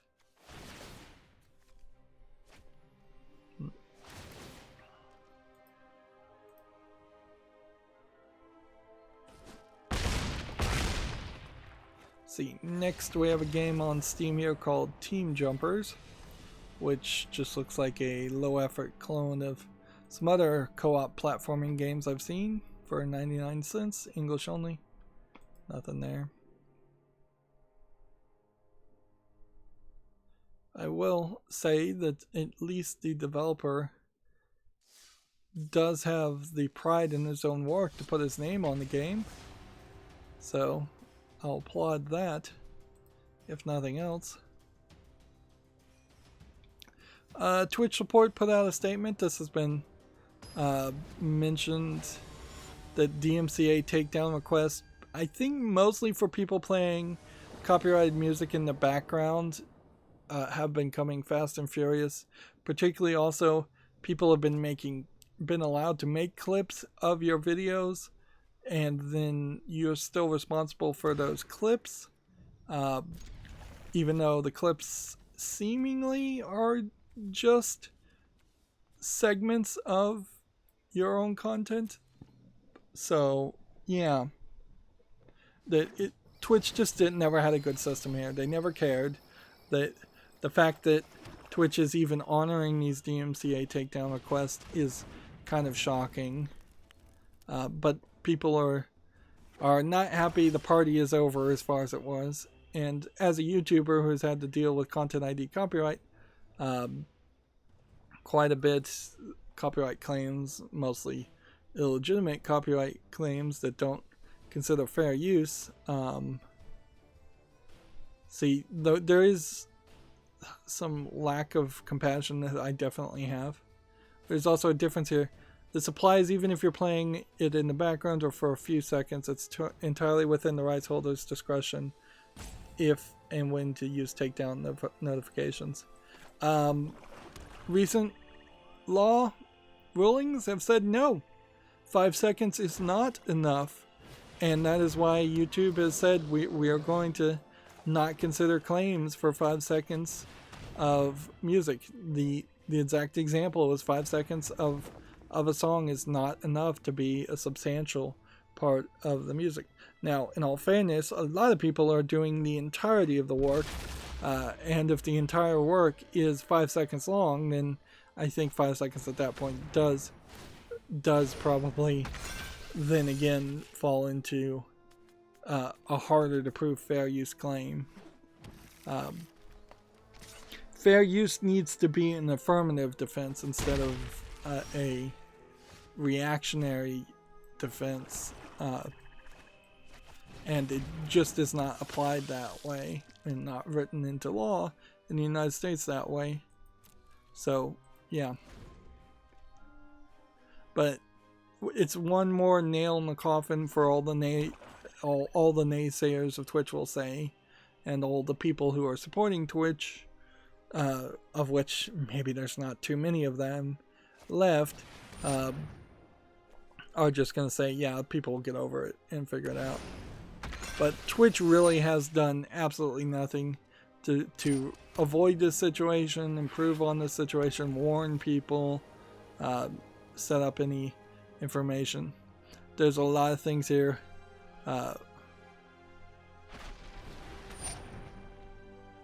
There's a lot of comments being made here, and they're trying to address it, but it certainly doesn't look good.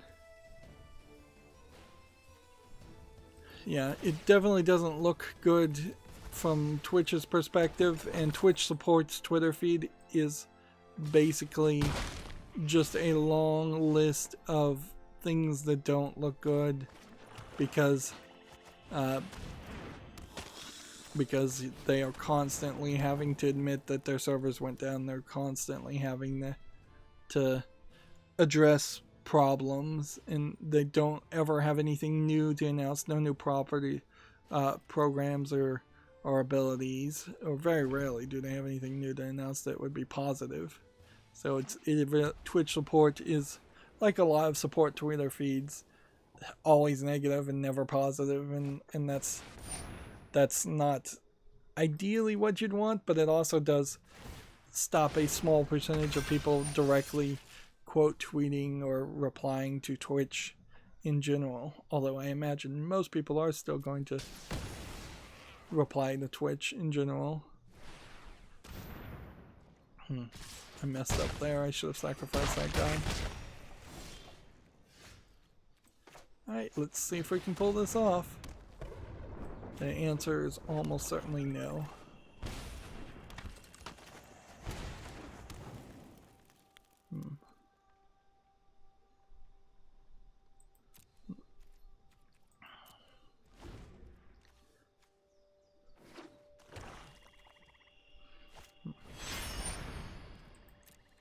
This guy's playing like a green deck that is all about being strong. So IGN had their Summer of Gaming 2020 day IGN Expo exclusive games. So for just some E3 things. So there's a game called Mortal Shell, Stadia Connect live stream. I don't know how many of these are actually even the things. It seems mostly what they want you to do is watch this entire video. Today's coverage has ended, so go back. I don't even know what video player this is. So they wanted you to watch it live, and I didn't watch it live, so okay, well, phooey to that.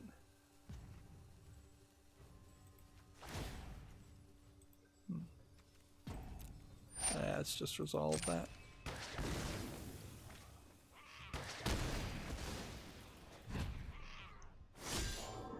Yeah, I probably should have sacrificed that, come to think of it.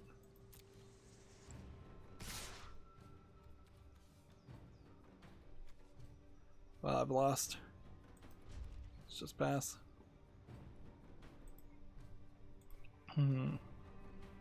So some of that IGN stuff I may have missed. Some of it maybe I didn't miss. Maybe I saw some articles there, but it didn't feel like IGN's announcements were a lot. But honestly, that's probably is the right way to break up E3. Is just have one group do some small announcements for 4 or 5 games, and then another day or a week later you have another group do some small announcements for 4 or 5 other games, instead of a lot of indie games getting overshadowed by giant PlayStation and EA and Microsoft presentations, which, yeah, PlayStation had kind of pulled out anyways. But even when you did have a giant Microsoft presentation, you really are focusing only on 5 games. You're just over-focusing on those 5 games. That's an interesting sound effect for a land. Let's see. Gamatsu has an article here. Void Train gameplay trailer, which seems like it's trains flying in the air in a void. I don't know what more there is to the game, though. It seems like it is some kind of train simulator game with some kind of first-person shooting against other people and some kind of like garbage collection survival elements. Well, that's an interesting idea. It almost would be better as a story, though. By the way, it turns out Raft, the survival game that was super popular amongst streamers, it has like its first chapter out, and it is seemingly added quite a lot more story in a game that I would have assumed just would have never actually gotten any story at all, since it was just this, from the way it was being allowed to be depicted, was just this constantly going forward survival game. But yeah, a couple years ago when I was watching people play Raft, they were just on the wooden raft. They were just collecting garbage from floating by the ocean, an infinite ocean that never went anywhere or did anything, and they were just fighting the shark. Now Raft has a whole section where you get to like a communication tower, and on the communication tower are several side missions to find collectibles and get crafting ingredients, and then you go from like a communication tower to a cruise liner that is sunken, and you do the same, more missions, and then you eventually end up on like an island, or at least one island. Unfortunately, I would also say I think Raft is, even more than before, a multiplayer co-op game than a single player game. So if I was to play it and criticize it, my experience could be fairly different from somebody who is goofing around with their friends. The same could be said for things like Minecraft, where a lot of Minecraft's enjoyment and fun will come from if you're role-playing and playing with your friends, compared to just doing a single-player map or something along that line.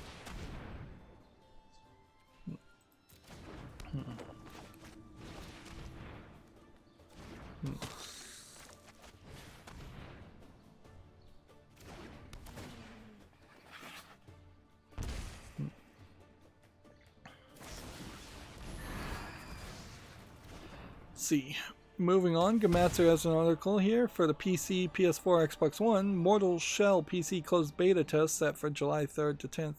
New trailer and 12 minutes of gameplay. I have not heard anything about Mortal Shell. It does seem like it is maybe like a Dark Souls-esque medieval versus monsters experience. It looks like maybe mechanical monsters of some sort. Almost a little Bayonetta-ish. So, yeah. If this is actually something that a single player can play, and it's not a lot of online multiplayer content, there might be something here. The idea of a more boss rush style of Dark Souls style game also has some appeal, because let's face it, a lot of what slowed down the Dark Souls game that I played, at least, was having to get from point A to point B, and having a lot of enemies that are just low level enemies that would get in your way or knock you off of a cliff. Or just having to figure out how to get from one area to another area. Whereas if you could just teleport me through all the major boss fights in the Dark Souls series, that would be one way you could abridge the experience and still have most of it. Particularly if you got rid of the grinding elements and just let the player have the equipment he should have before a boss fight, and then put him in the boss fight. Of course, that wouldn't satisfy most Dark Souls fans, but it would satisfy me as someone who is not particularly a hardcore Dark Souls fan. TechRaptor has the same article. Hero Souls like Mortal Shell beta arrives next month. Heroes Souls-like is a weird phrase. I don't know if that means that there will be hero class characters that you can pick from instead of building your own character.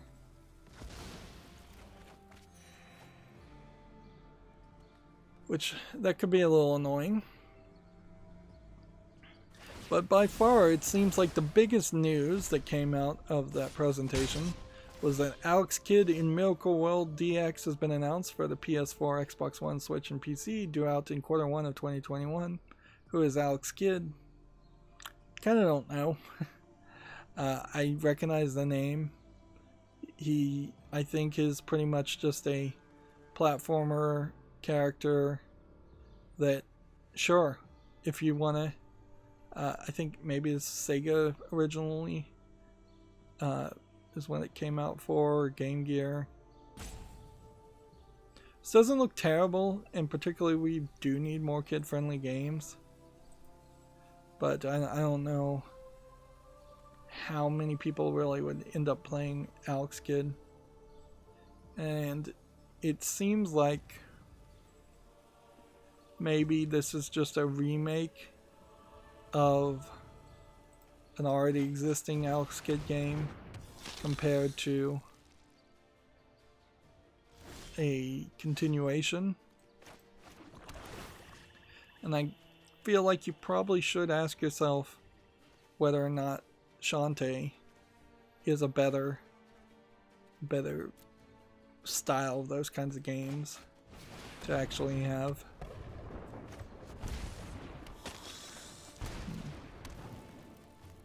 Okay.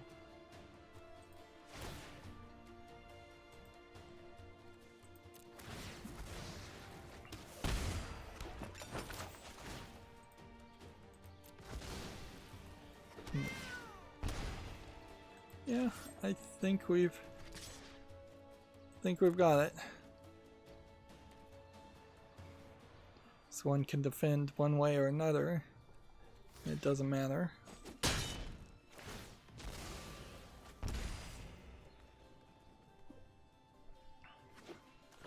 But most definitely, if you told me that a new Alex Kidd game was going to be announced yesterday, I would have just said, who? Who's Alex Kidd? I have no idea who that is.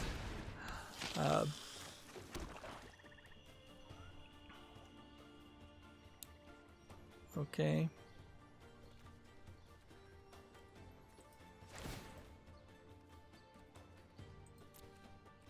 Let's go ahead and attack with everything.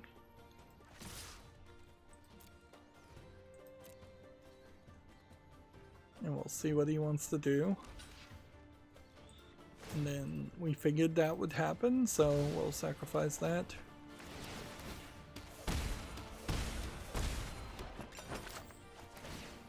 Bring that back up.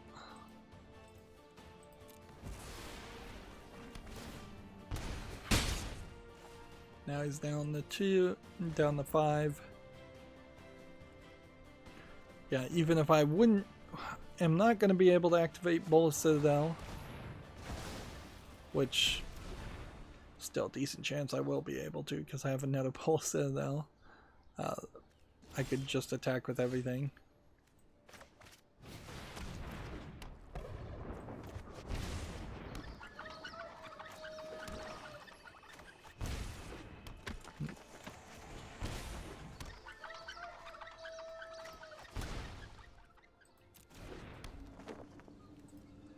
And we'll just now sacrifice everything for our standard Bullet Citadel victory.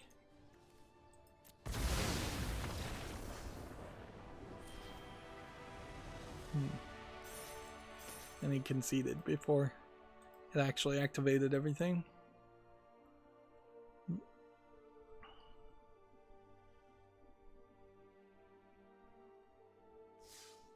Still getting a lot of like slow black screens, which seems weird. Like, feels like Magic Arena just have screwed up some stuff as far as loading images. Gamatsu has an article. Observer System Redux has a 9-minute gameplay walkthrough. It's due out for the PS5 and Xbox Series X. This really, I believe, if I recall correctly, is just a remake of the first Observer game. So it's not even really a remake as much as more just a remaster. So yeah, if I own Observer, the original version, I may now be in this weird position where I'd prefer to play the Redux version, and they're probably not going to give me a free upgrade to the Redux version, because if they were going to do that, they would have already done that. So it does feel like a game that has been remastered too early, whereas a lot of other games don't have that problem. That seems like it's perfectly fine if a game is 4 or 5 years old to get a remaster, but if you're getting down to 3 years or 2 years, or if your game just wasn't super popular in the first place, which Observer is definitely in that category also. That being said, the creators of the game Lust for Darkness, as I was looking at that on my wish list, and I think I'm going to take it off the wish list if I haven't already, they are effectively making a spiritual remake of that game called, what was it? Lust for the Underworld or something? Where they're going to try and put a lot more gameplay in it. I watched several reviews of Lust for Darkness, and it's just like, yeah, this game is generic and simplistic, and it's short, and it's not that good. Which kind of sucks, because as one of the only games out there willing to go to the extreme as far as adult content, with Agony being the only other game that's willing to go to the extreme that has come out. There's still Scorn that I believe is in development, and maybe a couple others. None of those games have been reviewed well as actually being good games, which I don't know why at some point these people don't just decide to make like animated interactive stories instead of video games. If they can't make video games, just make a VR movie. Moving on, we have a game on. We have the article from TechRaptor: Become the Demon Queen in Demon Turf. Let's see how this trailer looks. Riding a railroad, 3D imagery. I don't know if this is a platformer or what. Yeah, it seems like it's a platformer with a flat cardboard look to it. It looks like you do quite a bit here. Seems like the little demon girl can move herself around and transform herself quite a bit. There might be a platformer in that interests me. Speaking of platformers, I somehow ended up getting a whole bunch of Mirror's Edge, Mirror's Edge trading cards for a badge. I don't know if that's just because they just added that as a feature and I've already played Mirror's Edge, or if I had sales that were supposed to purchase those on the Steam Marketplace and I've just kind of forgotten about them, or what. Could be, it could be either. Could be that I just got it wouldn't be a random booster pack because it's not a booster pack. It didn't open up like that. I just have 4 individual trading cards, and I don't think somebody would just be able to gift me those trading cards without doing some kind of trade or getting some kind of notification around that. So yeah, I am fairly confused as to where I got those. But I'm not upset by it by any means. I can turn them to dust at the worst case scenario. At the best case scenario, they'll help fill out some kind of badge to raise my Steam level, which is already ridiculously high.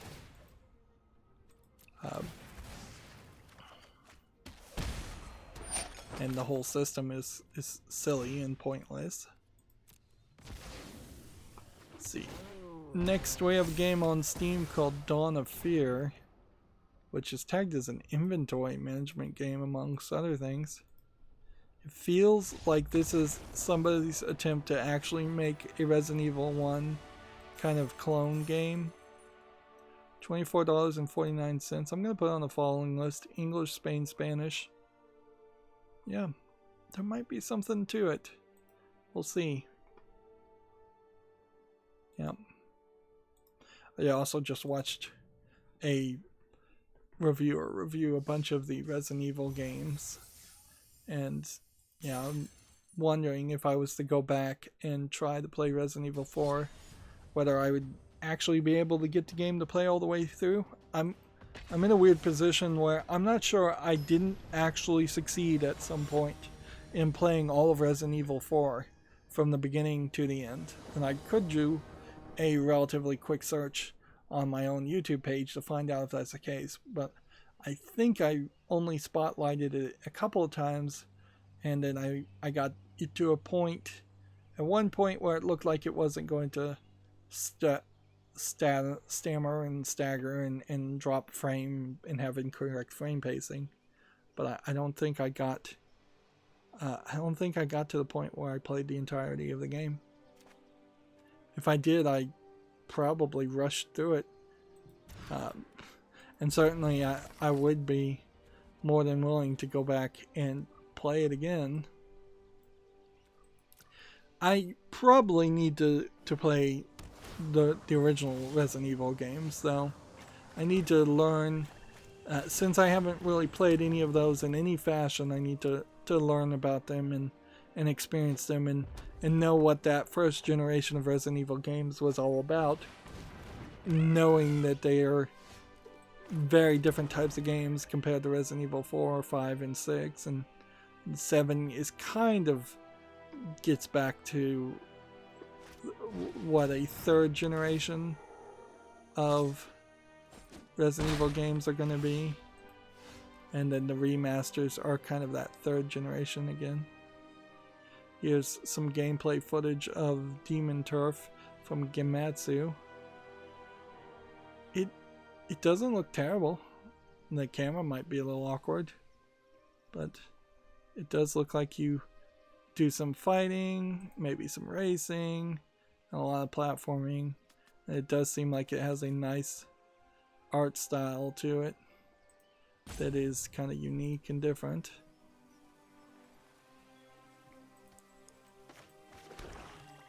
If anything, I should have probably found sometime in Halloween to play Resident Evil 4, but I don't even think Resident Evil 4 is a scary enough game to need to be played during the Halloween month.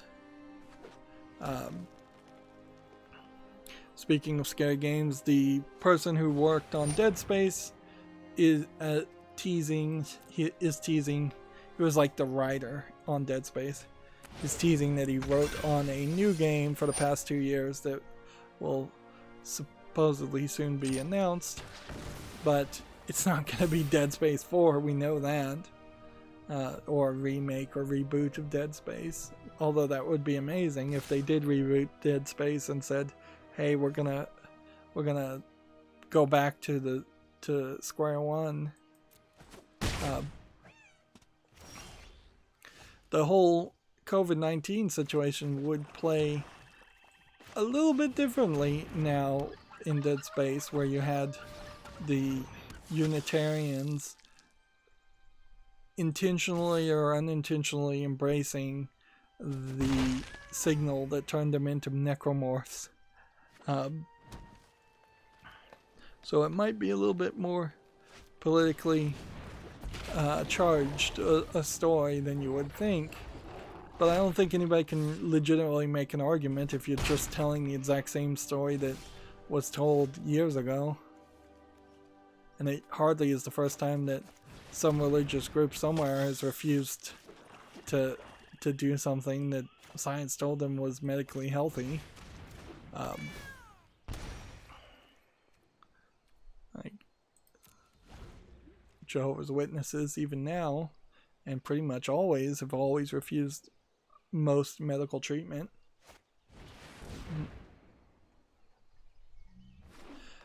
Moving on, Gamma Sutra has an article. A Riot exec is under internal scrutiny for a post blaming George Floyd's death on his lifestyle. This is issue number 1,450,000 of somebody tweeting something they shouldn't have and getting in trouble with somebody.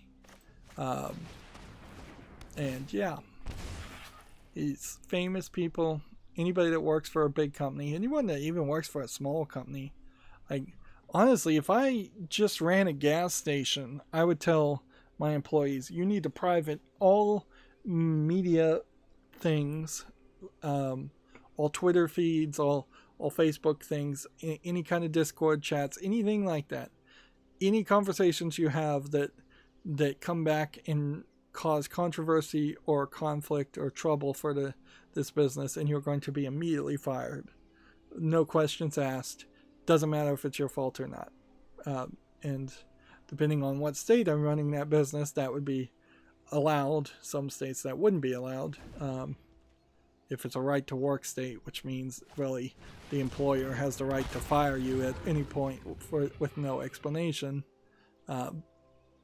you can get away with that. But yeah, I would much prefer to tell my employees to protect themselves and keep everything private and not post anything controversial or retweet or even like things that are controversial, just for their futures alone, let alone for the business reasons, versus having to do what so many other companies seem to love to do, which is have some overpaid, underqualified HR person spend their entire day just trolling people's Facebook posts to see if they said something nasty about the boss or something. It's just, that's ridiculous. It's ridiculous that any of that happens. And if you're an employee, you should say, I don't have anything. I don't have any Facebook profiles. I don't do any of that social media stuff. Even if you do, you should just say you don't and just have that deniability immediately. And then at the very least you can say, well, somebody else made that account and somebody else posted those things and they're pretending to be me. This is impersonation. This isn't me.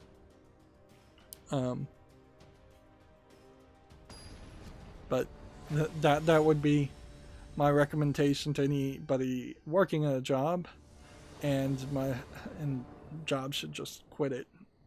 Like, they should just give a general warning, and that's all they really need to say. If something comes back on you controversial, we're not going to support you. We're a soulless corporation. We're not a team. We're not a family. We may be a working team, but we're not a family. We're not going to stick with you. We're not going to bear the burden of it, because that's the truth of the situation. It's just companies don't want to admit that to be the truth. Moving on, Gamma Sutra has an article. Unity report shows a massive spike in video game business due to COVID-19, which is probably to say that a lot of people started working on Unity projects and purchased Unity assets. Oddly, though, we haven't seen a lot of asset flip games come out to Steam or anything. So if people had free time and they're making projects, either these projects are going to come out in 6 months to 4 years from now, or they are just not going to come out ever, and people just wasted their time as they were stuck social isolating. Which I imagine a large percentage of it was people just wasting their time. I definitely have some projects that I don't know if I'm going to get back to, as the world seems to have kind of changed, and my tolerance for having extra time and ability to have extra time seems to ever increasingly decrease. So I'm just busier and busier, or less effective and less efficient, non-stop. TechRaptor has an article here. Crosscode releases for consoles on July 9th. We've seen a lot of talk of Crosscode. This is the It's a Mega Man Battle Network game, I thought. Nope, apparently not. Apparently it's a top-down twin-stick shooter with some puzzle elements. Yeah, interesting. It looks interesting. It's not the game I thought it was, though. Okay. So, it does certainly go to make a great point that even though I've heard lots of talk about crosscode, I still can't keep it in my head what it is, because there's just so much that comes out. It's just non-stop.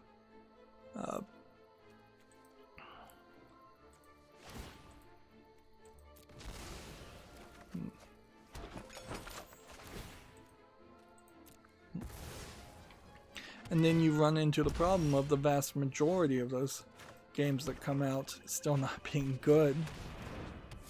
So that becomes a problem too.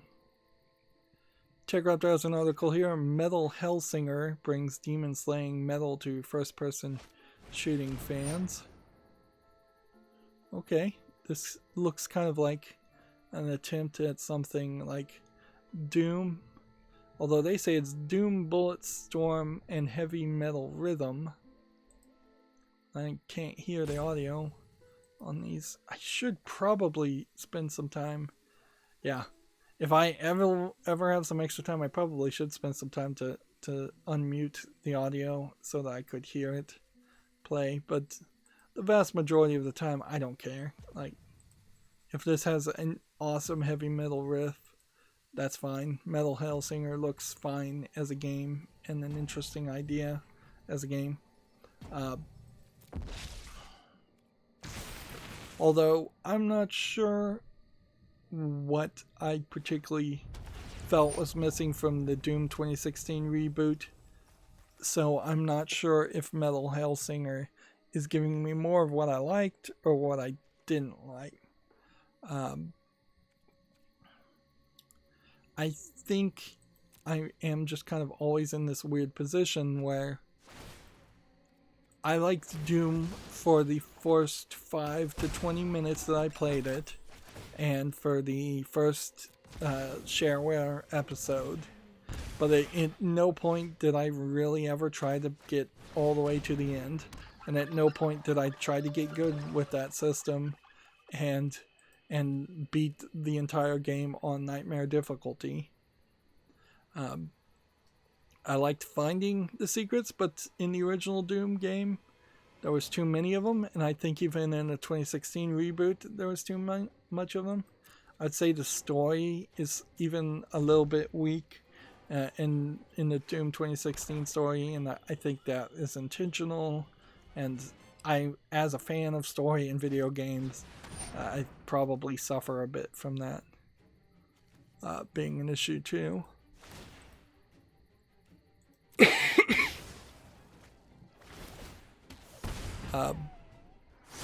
So what it's offering, what Doom 2016 offered, is probably right for the audience of Doom, but wasn't right for me because I wasn't really the audience of Doom. Except for the multiplayer. Nobody wanted the multiplayer, it seems. So if I was to play Metal Hellsinger, it was more of a high action first person shooter game closer to Quake, probably would just take me further and further away from my comfort base. But I'd still be willing to play it. There's nothing so objectionable with its gameplay style. We would just have to kind of look at it from the perspective of this is probably not my bag.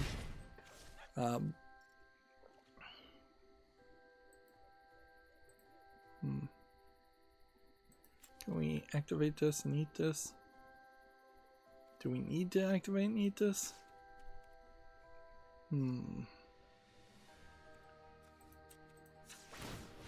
Let's go ahead and do it. Although that probably was a mistake.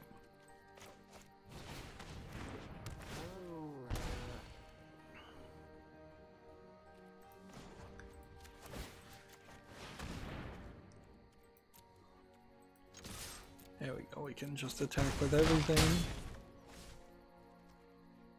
And let's see. Go ahead and sacrifice this. And put this back.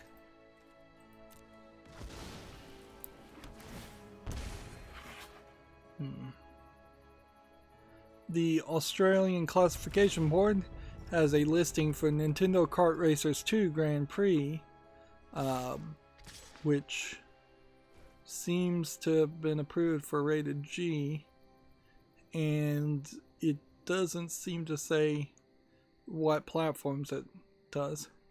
But I don't know how interesting Nintendo Kart Racers 2 is to most people. But I guess it is a small scoop to say nothing else. Yeah, I don't think I wanna. We made it to Platinum. Look at that. Let's see if we can make it to Platinum Tier 3, or if this is where you start. I don't know if we really want to go through more than maybe one letter on the wishlist cleanup.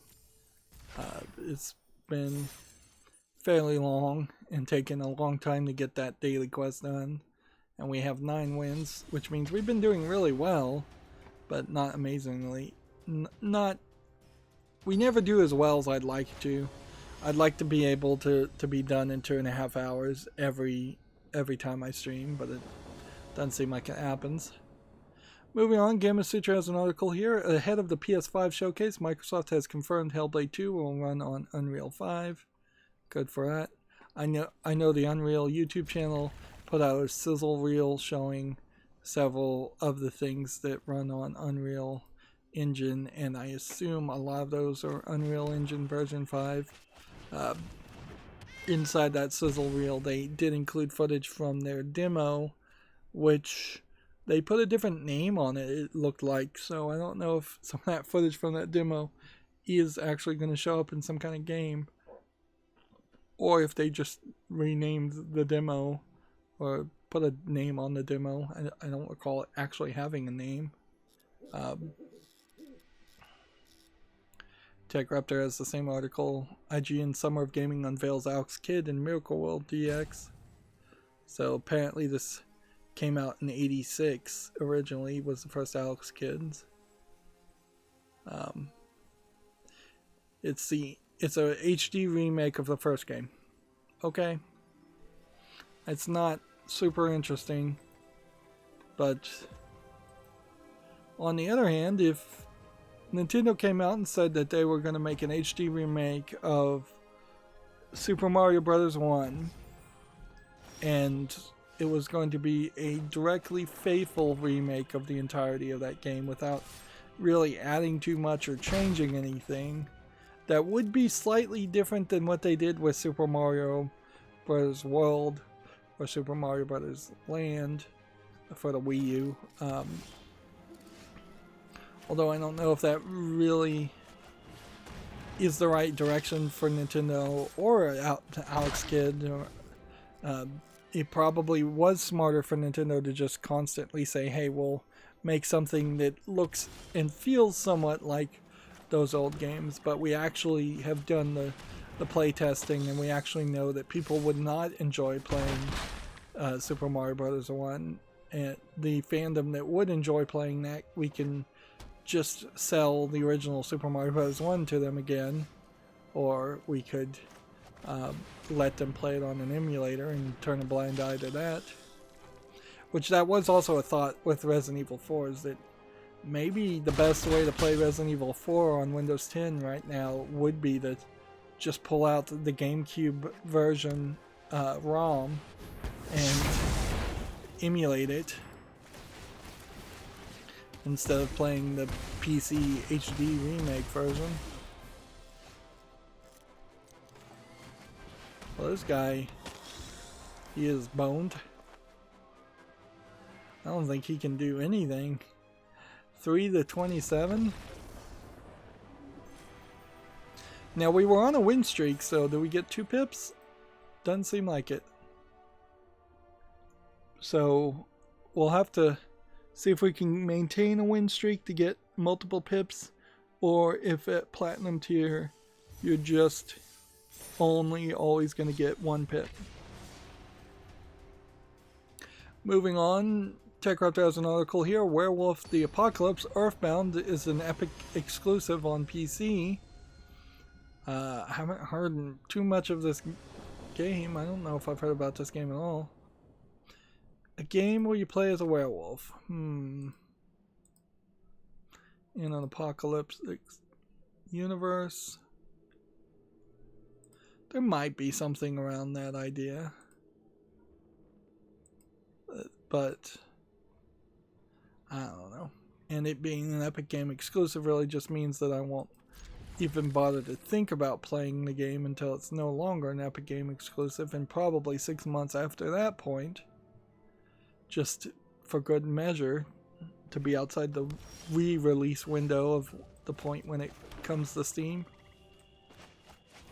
We are still at that point kind of with Borderlands 3, which Borderlands 3 does have a new content coming out, and it's continuously not having any kind of hype around it for any of these new elements and this new content, just because of all the bad press and the Epic Store exclusivity around the game.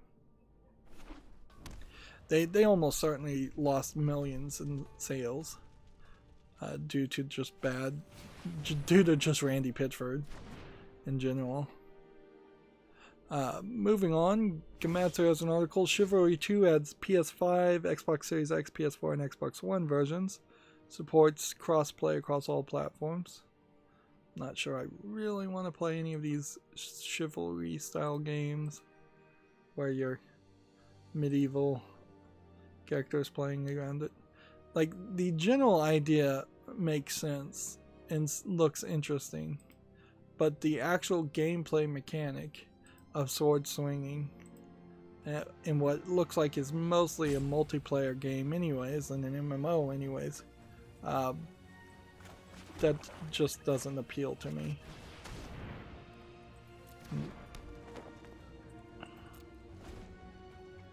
So, and it does definitely feel like the true course of the events there was that games like Totally Accurate Battle Simulator and Chivalry and For Honor all tried to come out and tried to eat up a market that just did not really exist. So it does feel like there's just this incredibly tiny fandom of those style of games that are being overserved by multiple style copies of different games. Moving on, Gamatsu has the Summer of Gaming 2020. That's the schedule. June 10th will be a YouTube event, which, yeah, this went on for like 5 hours, and they have the entirety of it. And it was going to reveal several things, and apparently they haven't updated any of that yet.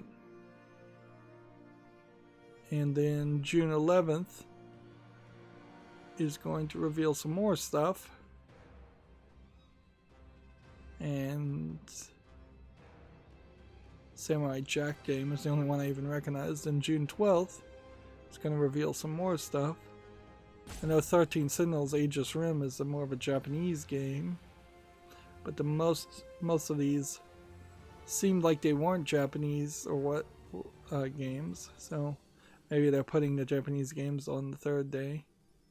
And then seems like it's just going to keep on going all the way to June 25th, although it does seem like there might be some skips there where they are just not going to bother to have any announcements during the weekdays.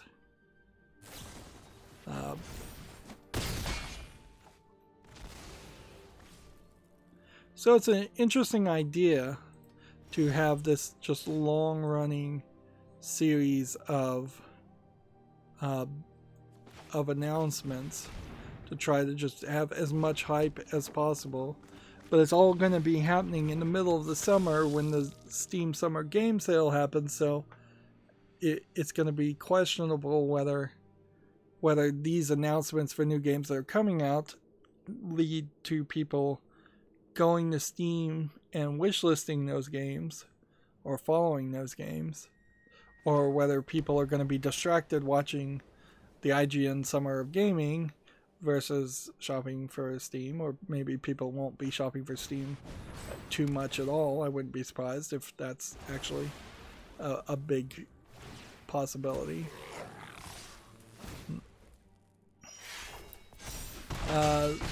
I'll quickly say Magic Arena has the Cube Draft card list, which will just tell you all the cards that are in the Cube Draft that I think is coming in the next couple of days. I don't know if there's anything specifically more to say around that idea, though. Like, you would have to just spend more time than I would be willing to spend to go through that whole list and look up all those cards and figure out if any of those cards change anything too much. It would be informative if you were trying the rare draft. You would then be able to figure out fairly quickly whether you have a good chance of getting the cards you're looking for, or if you're trying to win the draft, it might increase your odds a little bit. But for a player like me, my eyes would just glaze over and I would just try to play the game as best I can.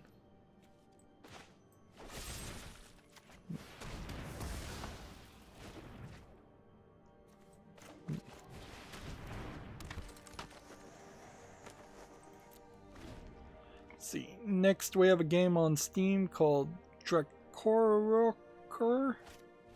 I don't know how you'd pronounce that. Drekoroker. Dusk of Dragon. We haven't seen a lot of RPG Maker games that look just like RPG Maker games lately. Even this doesn't really look like a RPG Maker game. This might be using RPG Maker RX, or MX, or whatever the new version is. But yeah, this does look like an early access free RPG from English and supporting English language in Spain Spanish and Latin American Spanish. Yeah, that does not strike me as particularly quality though, so that's not going to make it to the fall list. In fact, we still are having an extremely low number of things that are making it to the fall list.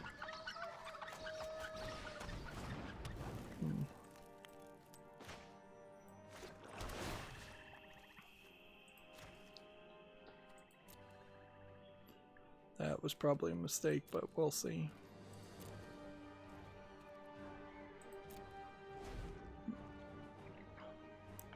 Next we have a game on Steam called Wooden Ocean, which does look like a dark screenshot game.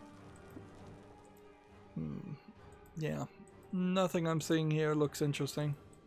It's just dark and ugly. $19.99, English only. I still have way too many tabs and my chair is starting to get uncomfortable. Although, in all fairness, the chair is still doing way better than the old chair. It's just not doing great. And I'm not sure I'll ever find one that really does great.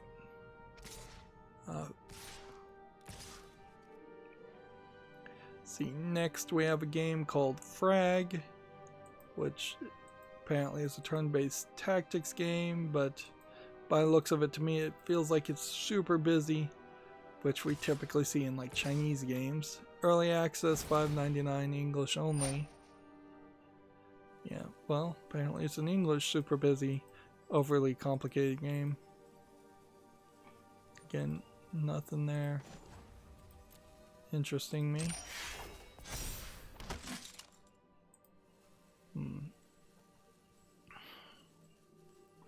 TechRaptor has an interesting article here. Rikers Island inmates are kept busy with off-brand game consoles.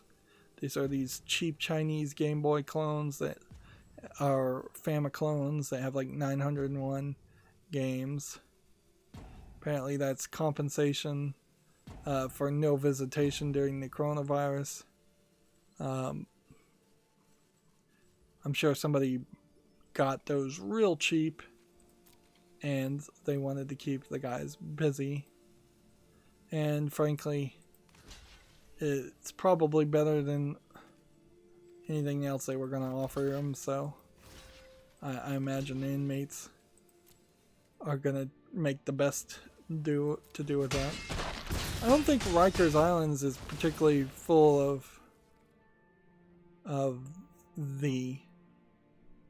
I think it's an actual prison, so it's like convicted people and probably slightly more violent. I wouldn't be surprised if it's a medium security prison compared to a minimum security prison. But also, there is undoubtedly an issue worth mentioning that COVID-19 is, from what I hear, spreading quite a lot amongst prisoners.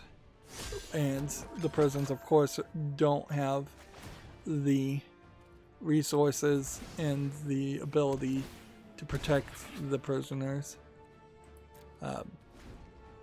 or treat them.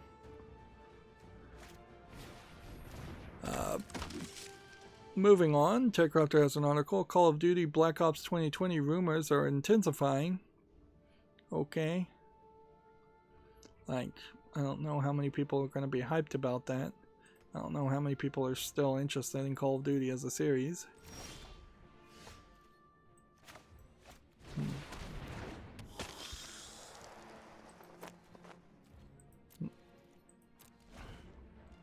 Next, we have a game on Steam called Heady game engine, which seems like somebody has either asset flipped a game engine or they actually made a game engine and then they're selling it on Steam like it's a game for $5.99 in early access with allegedly a bunch of language support.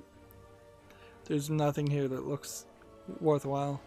No reason why you would learn to program with the Heady engine compared to just programming with Unity to do the same kind of games, or Unreal. Even Unreal could handle those kinds of games. Let's see. Gamatsu has an article here. The Young Maiden novel My Butler is coming to Switch June 18th. Otome means Young Maiden. And this seems like a fairly new one because that is really sharp animation. Let's see, we want to sacrifice this.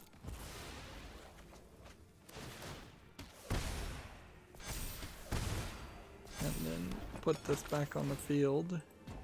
I'm going to have to pay attention or I'm going to start running out of time.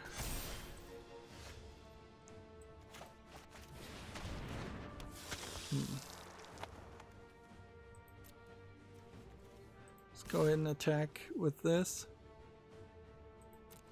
I think I'm safe. Because he'll have to block. And then that ruins it for him.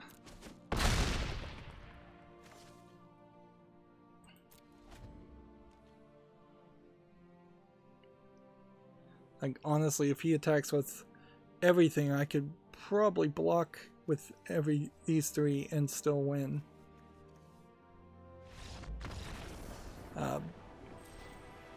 Here we have a game on Steam called Whatever Land Prologue, another demo of what looks like maybe something that could be a point-and-click adventure of some interest.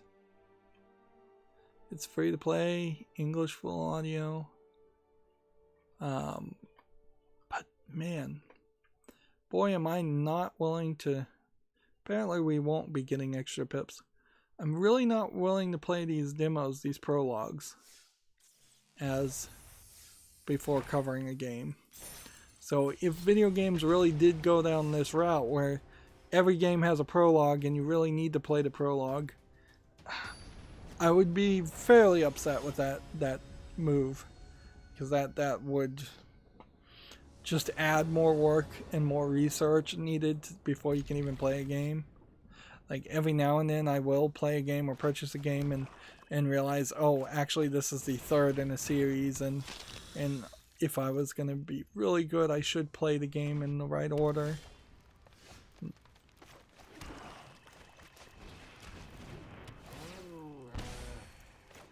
This is kind of a perfect starting couple of hands. Let's see. Next, we have a game on Steam called Untitled Video Game. I would think that Steam would stop them from naming their game Untitled Video Game, or at least have a conversation or flag a game. And you can see in the screenshot, this is Princess Zeldinia, and one of the responses as well, "Excuse me, Princess." So they're making just direct references to Zelda. The game itself doesn't look too terrible, but it feels like a troll game, so I can't really trust it. It's $7.49, it's English only, and it's just got too many red flags that it's a troll game. And they say it's a parody game filled with funny cliches, stereotype characters, and nonsense that we used to sing in games, which I don't feel like that's a good way to make a game, because it really just sounds like you had no ideas that were unique, and so instead of creating something, you're just going to copy something else.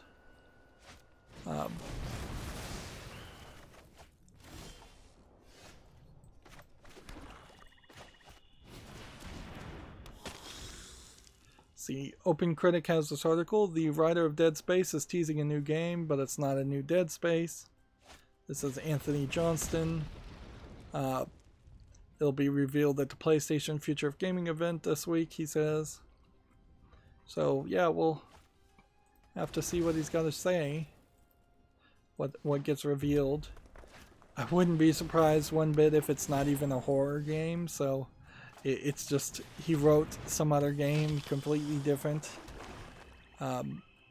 Which it would be weird to read a Stephen King romance novel for sure, if Stephen King did write a romance novel instead of horror novels that he's known for writing. So if a game writer did write a different kind of game that wasn't a horror game and they were known for doing a horror game, that does feel weird.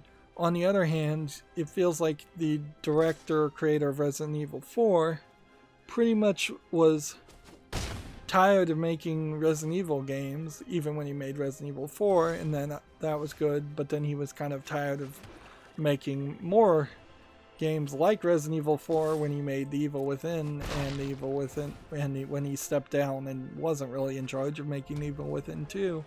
So sometimes the writers just don't know what they want to do or what they're good at, or they just don't want to do what they're good at, and I certainly could understand that. If I was known for being great at something that I just was not passionate about, that is a terrible situation to be in, even if what you do is successful. Moving on, Gamatsu has an article here for the PS4, PC, Switch, and Xbox One. Orion: The Secret of Seasons has been delayed to September. It's no longer coming out July 28th. Again, a game that I've almost certainly heard about and then immediately forgotten about. I think I probably need Bola Citadel fairly quickly if I'm going to win this one. Next, we have a game on Steam called Dreamback VR, which is a VR horror game with some horror asset flip elements and some weirdly angled arms.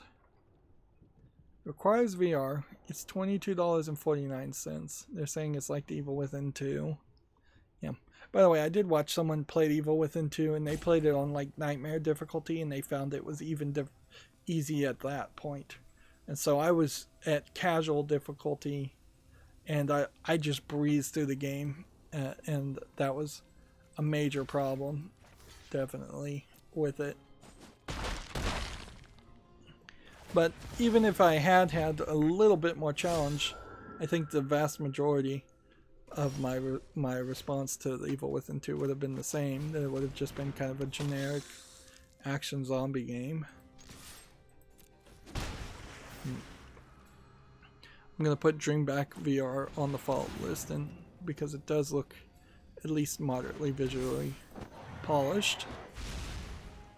Open Critic has an article here that No Man's Sky is coming to Xbox Game Pass tomorrow with crossplay, which we are definitely in a weird position where No Man's Sky probably is a decent game finally, but it's probably too little, too late.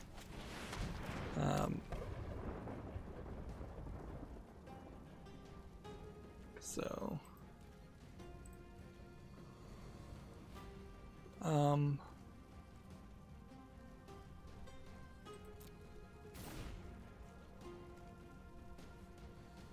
don't know what just happened there. I think the game glitched.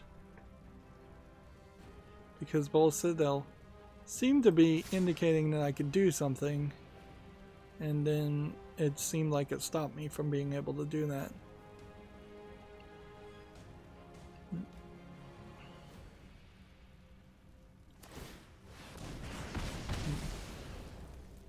And I lost.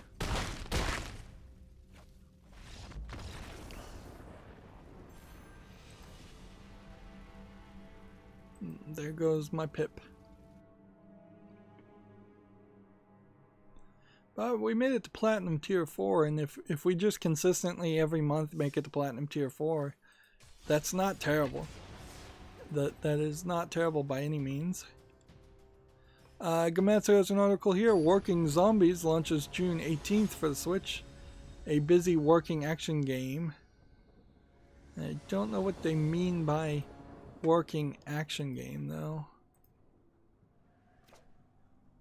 Seems like it's one of those cook serve delicious type games where you're running and serving things as zombies.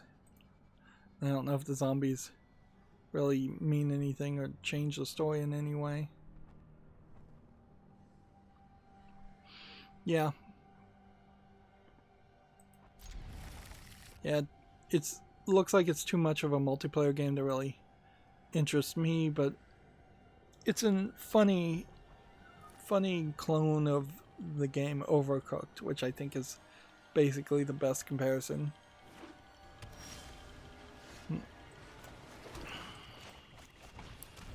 TechRaptor has an article here. Bloodstained Ritual of the Night roadmap of new content is coming through 2020. Bloodstained crosses on 1 million units sold. So, successful for sure, but not a huge success like Minecraft or anything at like 500 million units sold. And I really need to figure out what the scales really are for games like that. Like, anytime I see that a game has crossed a threshold of a certain number of units sold, I need to put it into like an Excel sheet so that I can keep in my mind if 1 million units sold is a good number or a bad number. 1 million units sold for a Bloodstained Ritual Night is a good number, but it would be a terrible number if you were talking a EA sports title or something. That would be a horrible number at that for them.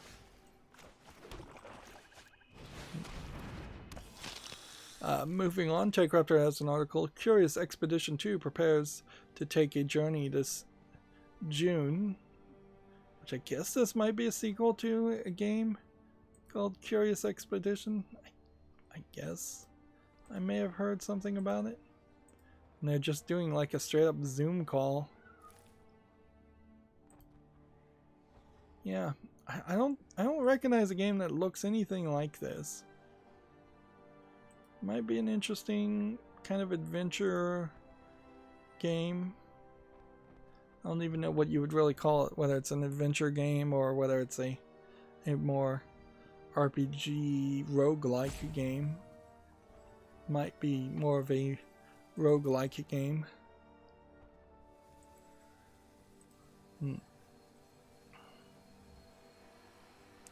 So here we have another religious troll game on Steam, Jesus Strikes Back Judgment Day Remastered. I don't know if there was an original version of this game. It's selling for $4.24. There's another game that came out called Jesus Strikes Back 2 The Resurrection.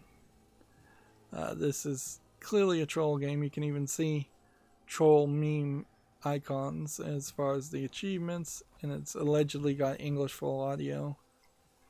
Yeah. I don't know why Valve wants to put these obnoxiously provocative games on their storefront. Like, it's one thing to bend over backwards after a lot of hemming and hawing and let hatred onto your storefront, but when you know it's a nobody publisher who's got nothing really to say and no game really to sell, and they're just selling an asset flip first-person shooter, you probably could just say we don't want your business. Particularly when you know Valve is willing to say that for plenty of other types of content creators, or at least specifically adult game content creators and Japanese content creators. So they're willing to curate in one way, but not willing to curate in a way that would probably be a lot more helpful for most people. And a game like Jesus Strikes Back couldn't be an itch.io game, or somebody can host that on their own website if they want to. It doesn't need to be on the storefront. Moving on, TechRaptor has an article. My Heroes 1 Justice 2 receives an English dub. So apparently the fighting game will come with an English dub, although I'm not sure that really means much because a lot of these anime fighting games turn out to be particularly bad. Let's see, Gamatsu has more information on the Bloodstained Ritual of the Night. A boss revenge mode and a chroma wheel update will launch June 23rd. And here's the little Twitter image saying thanks for 1 million units sold. It makes it certainly an easier decision to not have purchased Bloodstained Ritual of the Night at this point, considering it's still getting more content. But you also are in a weird position where for people who had pre-ordered Bloodstained, how many of them are going to spend the time to go back and play it a second time with the new updates? The question is probably lower than you would think.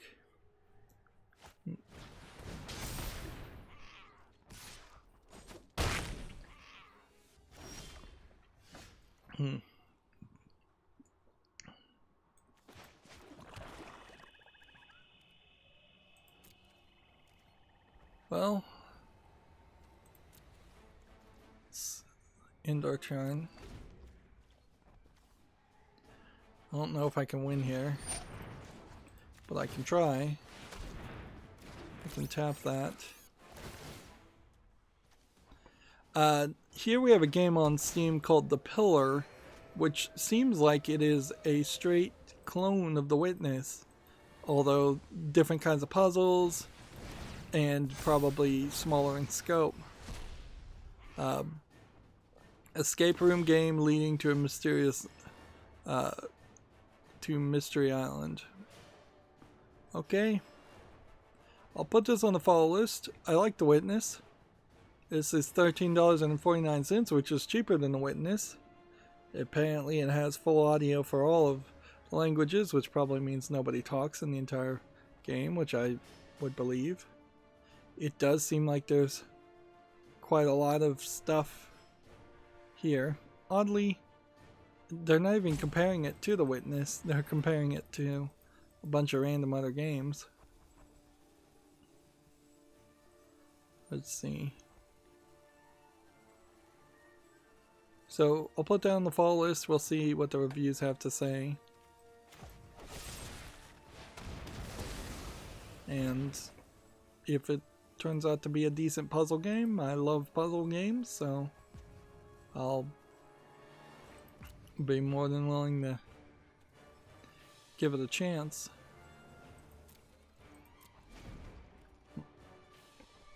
Moving on, TechRaptor has an article, Disintegration Review. So apparently there was a game called Disintegration, which I have heard absolutely nothing about.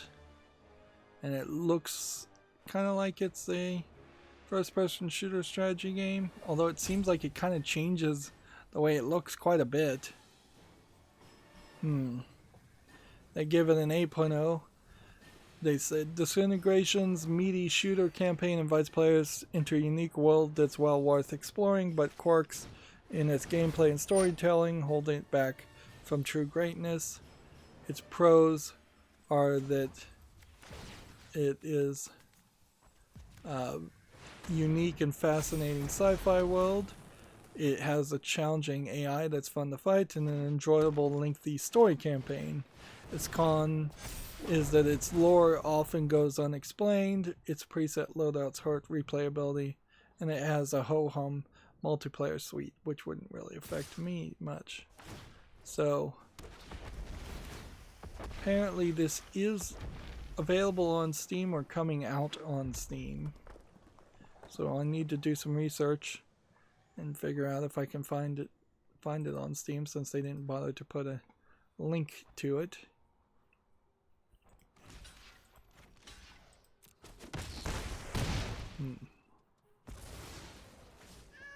This is going to be a hard one to win. Yeah, I've probably lost. Probably, but not guaranteed.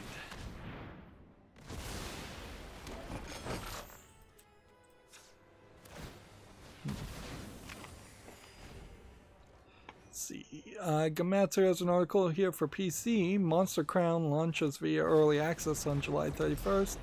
This is yet another Pokemon looking game. Which, okay. Although, you could make something that looks like it's a Pokemon looking game and then have very few monsters of any real interest. They wrecked me somehow. I wasn't paying enough attention. Yeah, and we're down to the low level of Platinum Tier 4. I think that'll be the last game we play for today. Yeah, looking at this trailer, it looks like a modern take on Pokemon and the original Pokemon games, and that doesn't look terrible. Let's see, 200 base monsters to create which you can then breed and fuse to make new species. Interesting. 11 out of 15 victories is definitely past the point that you would get XP, because you only get XP ups for the first 10, and we only really went up one level. So at what point does it really suck if this expired in 14 days and we don't have it done? Well, if we don't get that final mastery, then we miss out on a skin. That really doesn't matter too much. If we missed out on this pack, that would kind of suck. These rare cards are helpful. A pet doesn't matter at all to me. This pack doesn't is slightly helpful, but kind of pointless too, because Corset 2020 is about to go away. Ravnica is about to go away, so these packs are really useless. Ideally, and almost certainly, we will get up to rank 80, if not several more ranks. I don't think we're going to get up to rank 100 or anything like that, unfortunately. And then card-wise, what we have collected is we got one more copy of this, which is a Ravnica card. One more copy of this, one copy of this, which is a expansion I don't even recognize from that symbol. The fourth copy of this, and that's it. Like, everything else was just duplicates that just go into that secret treasure chests that they don't even talk to you about. As far as wild cards, we have a decent number of them, certainly, but we're not running into 60 mythic rare wild cards or anything like that, and we're low on common wild cards. I would prefer to get a lot more common wild cards than get cards that are just duplicates that are not really leading up to anything. Anyways, we have a Gematsu article here for PC and Switch. A game called Roki Folk Song has a teaser trailer. A narrative adventure game. Let's see. So, yeah, that looks, from that one screenshot, slightly interesting. But do we really need to care about teaser trailers of games? Kind of looks like a Double Fine game, but we know it's not a Double Fine game. Let's keep on going here. We have about 10 more games. Here we have Sock Pop SO8 Popo's Tower. This is the person that flooded Steam sometime about 6 months ago with just every day they'd put out another low effort garbage game, and that's pretty much what this is too.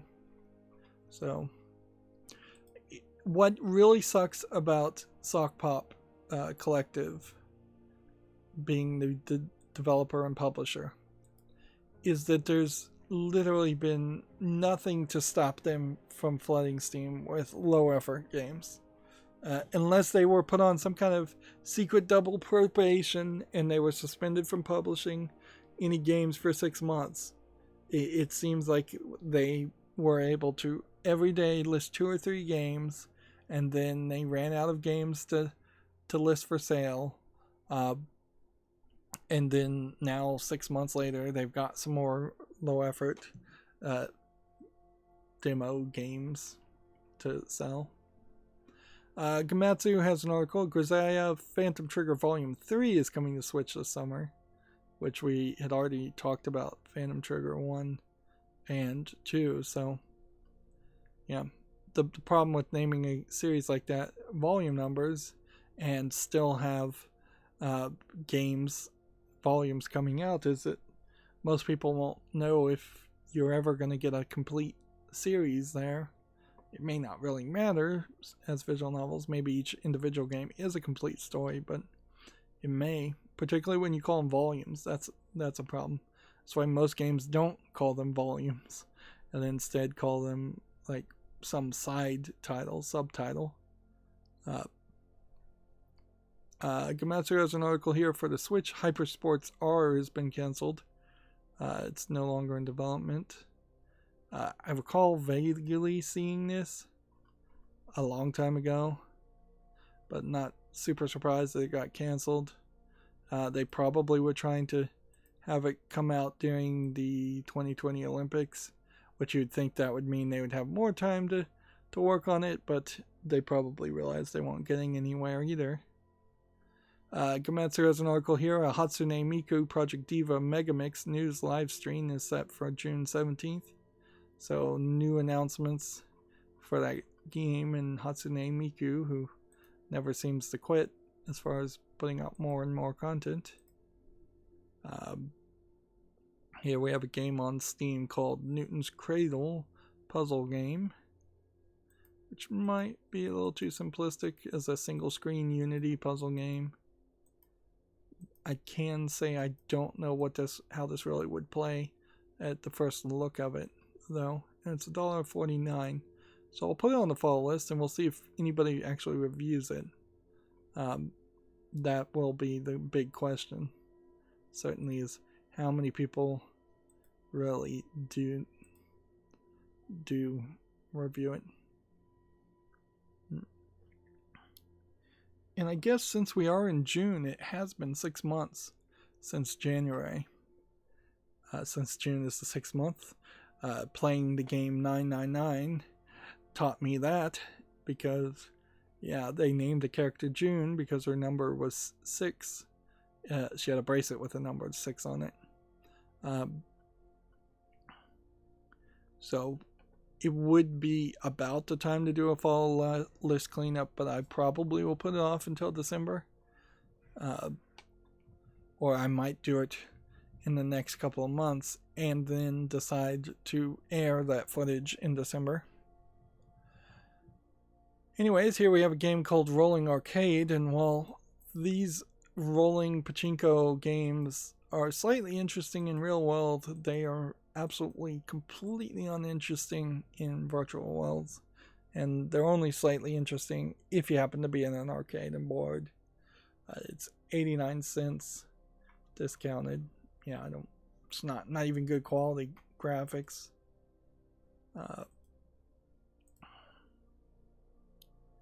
And then we have a game on Steam called Parisian Nights 2, The Moonlight Veil. Just to point out that there are still hidden object games getting released. Although the number's pretty small now. We are getting like one every couple of days. This is $11.99. So I don't know if Big Fish Games in particular, since they put out a ton of hidden object games, I don't know if they are perhaps slowing down on their own site, or if they're just kind of slowing down putting things on Steam, because they seem to put their old games on Steam to get more sales, get a bump. And that brings me to the Humble Bundle, which, let's see, I'm not sure if there's a games bundle here. I'm looking at the icons. Yeah, there's a plug-in digital and Dear Villagers bundle. So if you pay $1 more, you get Away, Journey of the Unexpected, Splasher, Implosion, Striker's Edge. Those games might not be a bad deal for me because I probably don't own any of them. If you pay over the average of $4.64, you get Roof Rage, Moonspark, Streets of Red, Devil's Dare Deluxe, and Old School Musical. Then if you pay $11, you get a game called Hover, Dead in Violent, and Sherlock Holmes and the Devil's Daughter. Actually, you've got a great deal there, since this game basically never goes on sale anyways. And I don't think Dead in Violent is too bad of a game either. So for those two games for $11, you then get what is a collection of 6 or 7 other games that are not really that interesting, but something there, to something of slight interest. So yeah, I was going to mention, but I can't show it to you because even the thumbnail of this game, called Lust from Beyond, is probably not YouTube family friendly. It's an image of a topless woman who is holding a severed hand to one of her breasts with her right hand. So there's 3 hands, which ideally, I guess that the idea there is people wouldn't realize that's what they were saying at first glance. But yeah, it is coming soon, and it is kind of the spiritual reboot, retry of Lust from Darkness, with better gameplay, hopefully, and hopefully better than Agony did it, or any of those other games that tried to do that. But yeah, I did want to mention that because I hadn't seen any notice of that. And yes, they do have a prologue. Unfortunately, though, that really, if that game is rated well, I would be able to put it on my wish list, but I probably wouldn't be able to censor it enough to play it on YouTube. Even if it had like an internal censoring system, I don't think I'd be able to censor it enough to do a full playthrough, and that's all I do is full playthroughs. So yeah, you could probably get 5 minutes of footage to talk about it. But I definitely do want to see more Western, more adult style games come out, particularly if they try to be higher quality. Alright, and are we going to try and clean up my wish list some more. Minecraft just sold 200 million copies in 11 years, where The Witcher sold 50 million copies. Okay.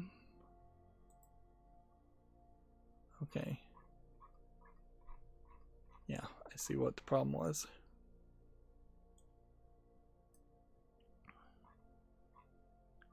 We were halfway through.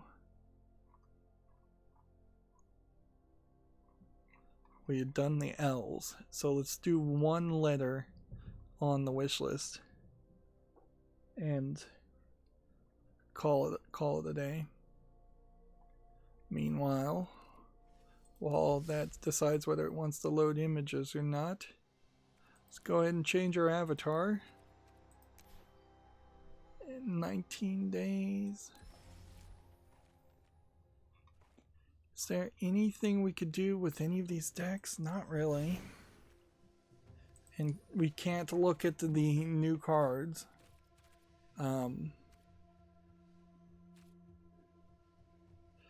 They have made a change here. Core Set 2019 is now being added to Historic and no longer being labeled as Standard. No, that was always the case. I'm wrong about that. Yeah. I'm trying to see if these images will load up or not. Can we see cards that we have either less than 4 copies of or haven't crafted? And I'm not sure we can do that.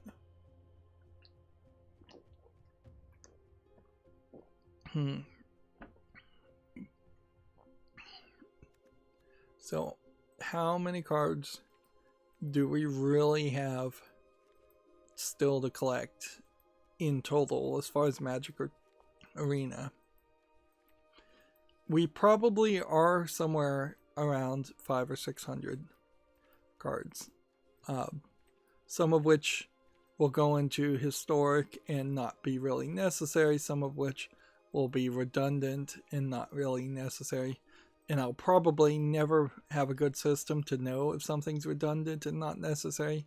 For instance, if I have a Core 2019 reprint of something like Spy, I probably will just end up getting 4 copies of both of those variations.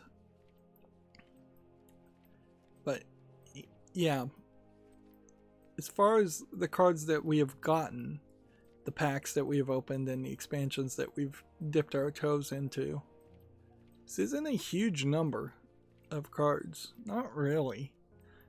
Maybe we're hitting closer to 2,000 because a lot of these have like 3 copies that you would need. Definitely way more than the wild cards that we have. But that,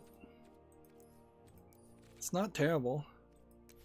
And as far as the things that we have just gotten no copies for, yeah, that number is a separate number, and it does seem like we are probably at 1,000 that way too, or maybe even as high as 4,000, since you need 4 copies of each of these cards.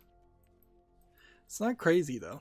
It's nowhere as crazy as, say, trying to own every single Magic card that came out since Alpha, or trying to own every single Magic card that came out even in the past 5 years, particularly if you're trying to get different skins or things like that. Here's a great example. You have this version of this card and then this reprint of this card. At a certain point, these should just merge together, since the only difference is that little image, particularly in a digital game. Or you should be able to at least filter those out, because it's going to get really ridiculous at a certain point for that. But yeah, this list is not as long as you might think. We've actually made way more progress. If I was to go and launch Hearthstone in comparison and just try to look at all the cards I don't have in Hearthstone, probably wouldn't be missing as many, but I'd still probably be missing 500 or 600 cards. I don't even know how many expansions have come out since I stopped playing Hearthstone, whether it was 1 or 2 or 3. Alright, well, we've got this loaded now, so the Mafia series I need to check because I believe all of these have been remastered, and so owning the old versions of the Mafia series is questionable, although it's also questionable whether I want to play the Mafia series at all, particularly since Mafia 3 took it in a bad direction. Let's see, this game, Magibot, is not reviewed. This game, Magic Masks, is not reviewed, so I don't know why they're on the wish list in the first place. Here we have a furry visual novel game that is $19.99. I don't know if I really want to go down that route at this point because it would just be a pain.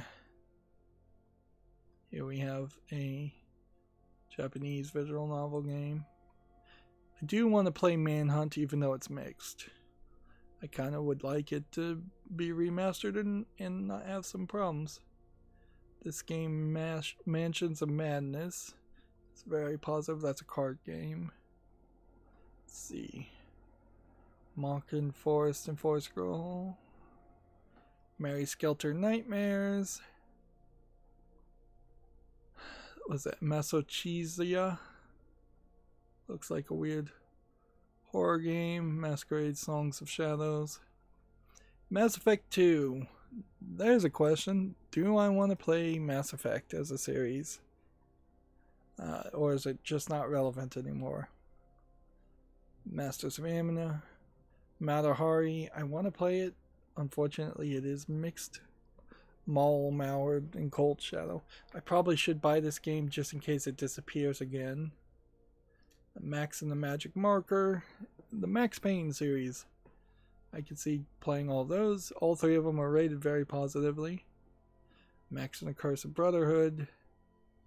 This game, McPixel, I should rethink. Menders. Mechanica. Should look at that. Mechanism. Looks like it's not well received.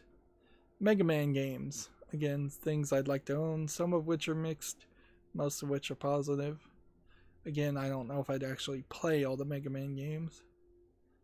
Melty Blood Actress, again, current code is a fighting game. Memoranda. Memoria. Memory Dogma, looks like another Japanese visual novel. Meow Motors. Mercenary Kings. Here's a game called Merge that doesn't have any reviews. Apparently it's a student project, I bet. Merrily Perilly. People kind of hyped this up and then immediately forgot about it.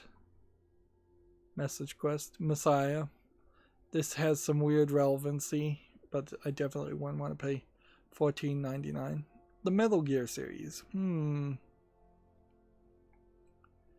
I don't know how many, if any, of the Metal Gear games I really want to play, particularly since I haven't played any of them at all. So starting at Metal Gear Rising Revenge or Metal Gear Solid 5 Ground Zero, which I think is DLC to the Phantom Pain.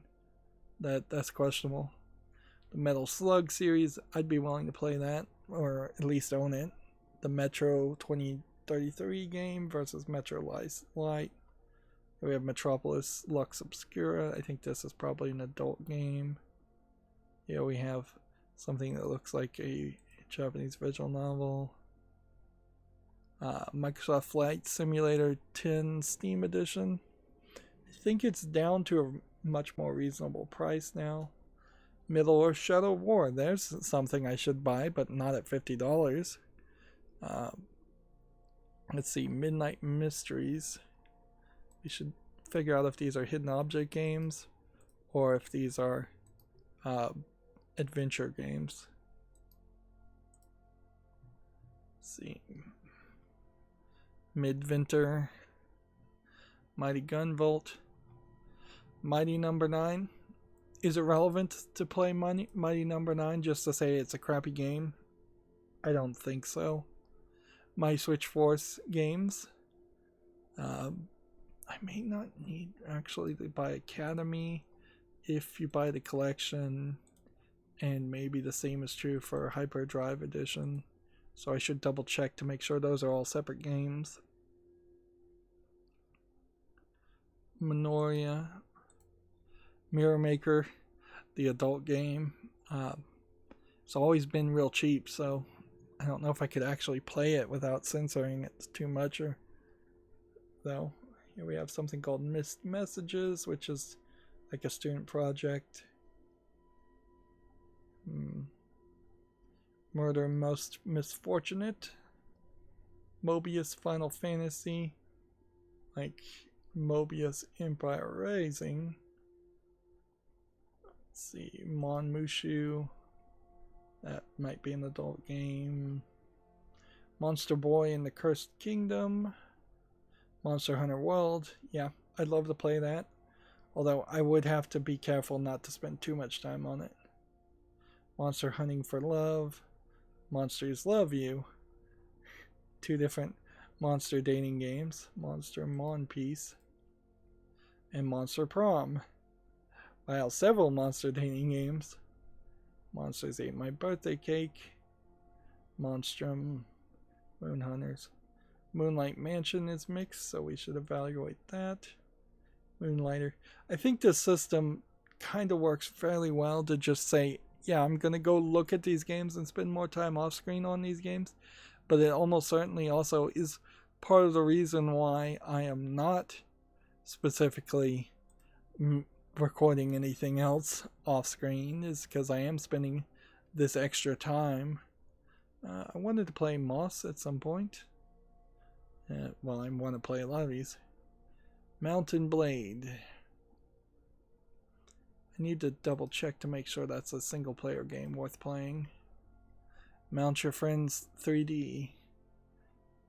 I need to double check to see if that's a game I could play single player. This is a game that I think just makes your controller vibrate. So I should double check that, because yeah, I don't think I need that. It looked like a funny game to spotlight, but there was a lot of things before YouTube started to try to be more family friendly and focus on that content, so that felt like it would have been more in line with what the vibe of YouTube was compared to what the vibe of YouTube is now. If it was all up to me, I'd still cover some of these joke games. I don't know if this is really worth having on the follow list. My Friend Pedro, another game that was super hyped and people forgot about it. My Heroes 1 Justice, fighting game, mostly positive. Maya of the Desert is mixed. We'll check that one out. And won't have too much more. So yeah, that's a decent collection of games to try and investigate and move forward on the wishlist cleanup. That's going to be it for this stream. As always, I ask you to like, share, subscribe, comment, and watch every second of my videos. If you want a friend to follow me on any social media sites, there's a bunch of links down below. And if you want to support me further, there's a link to Patreon, or you can friend me on Steam and gift me a game off my wishlist. Thank you for watching. Have a good evening.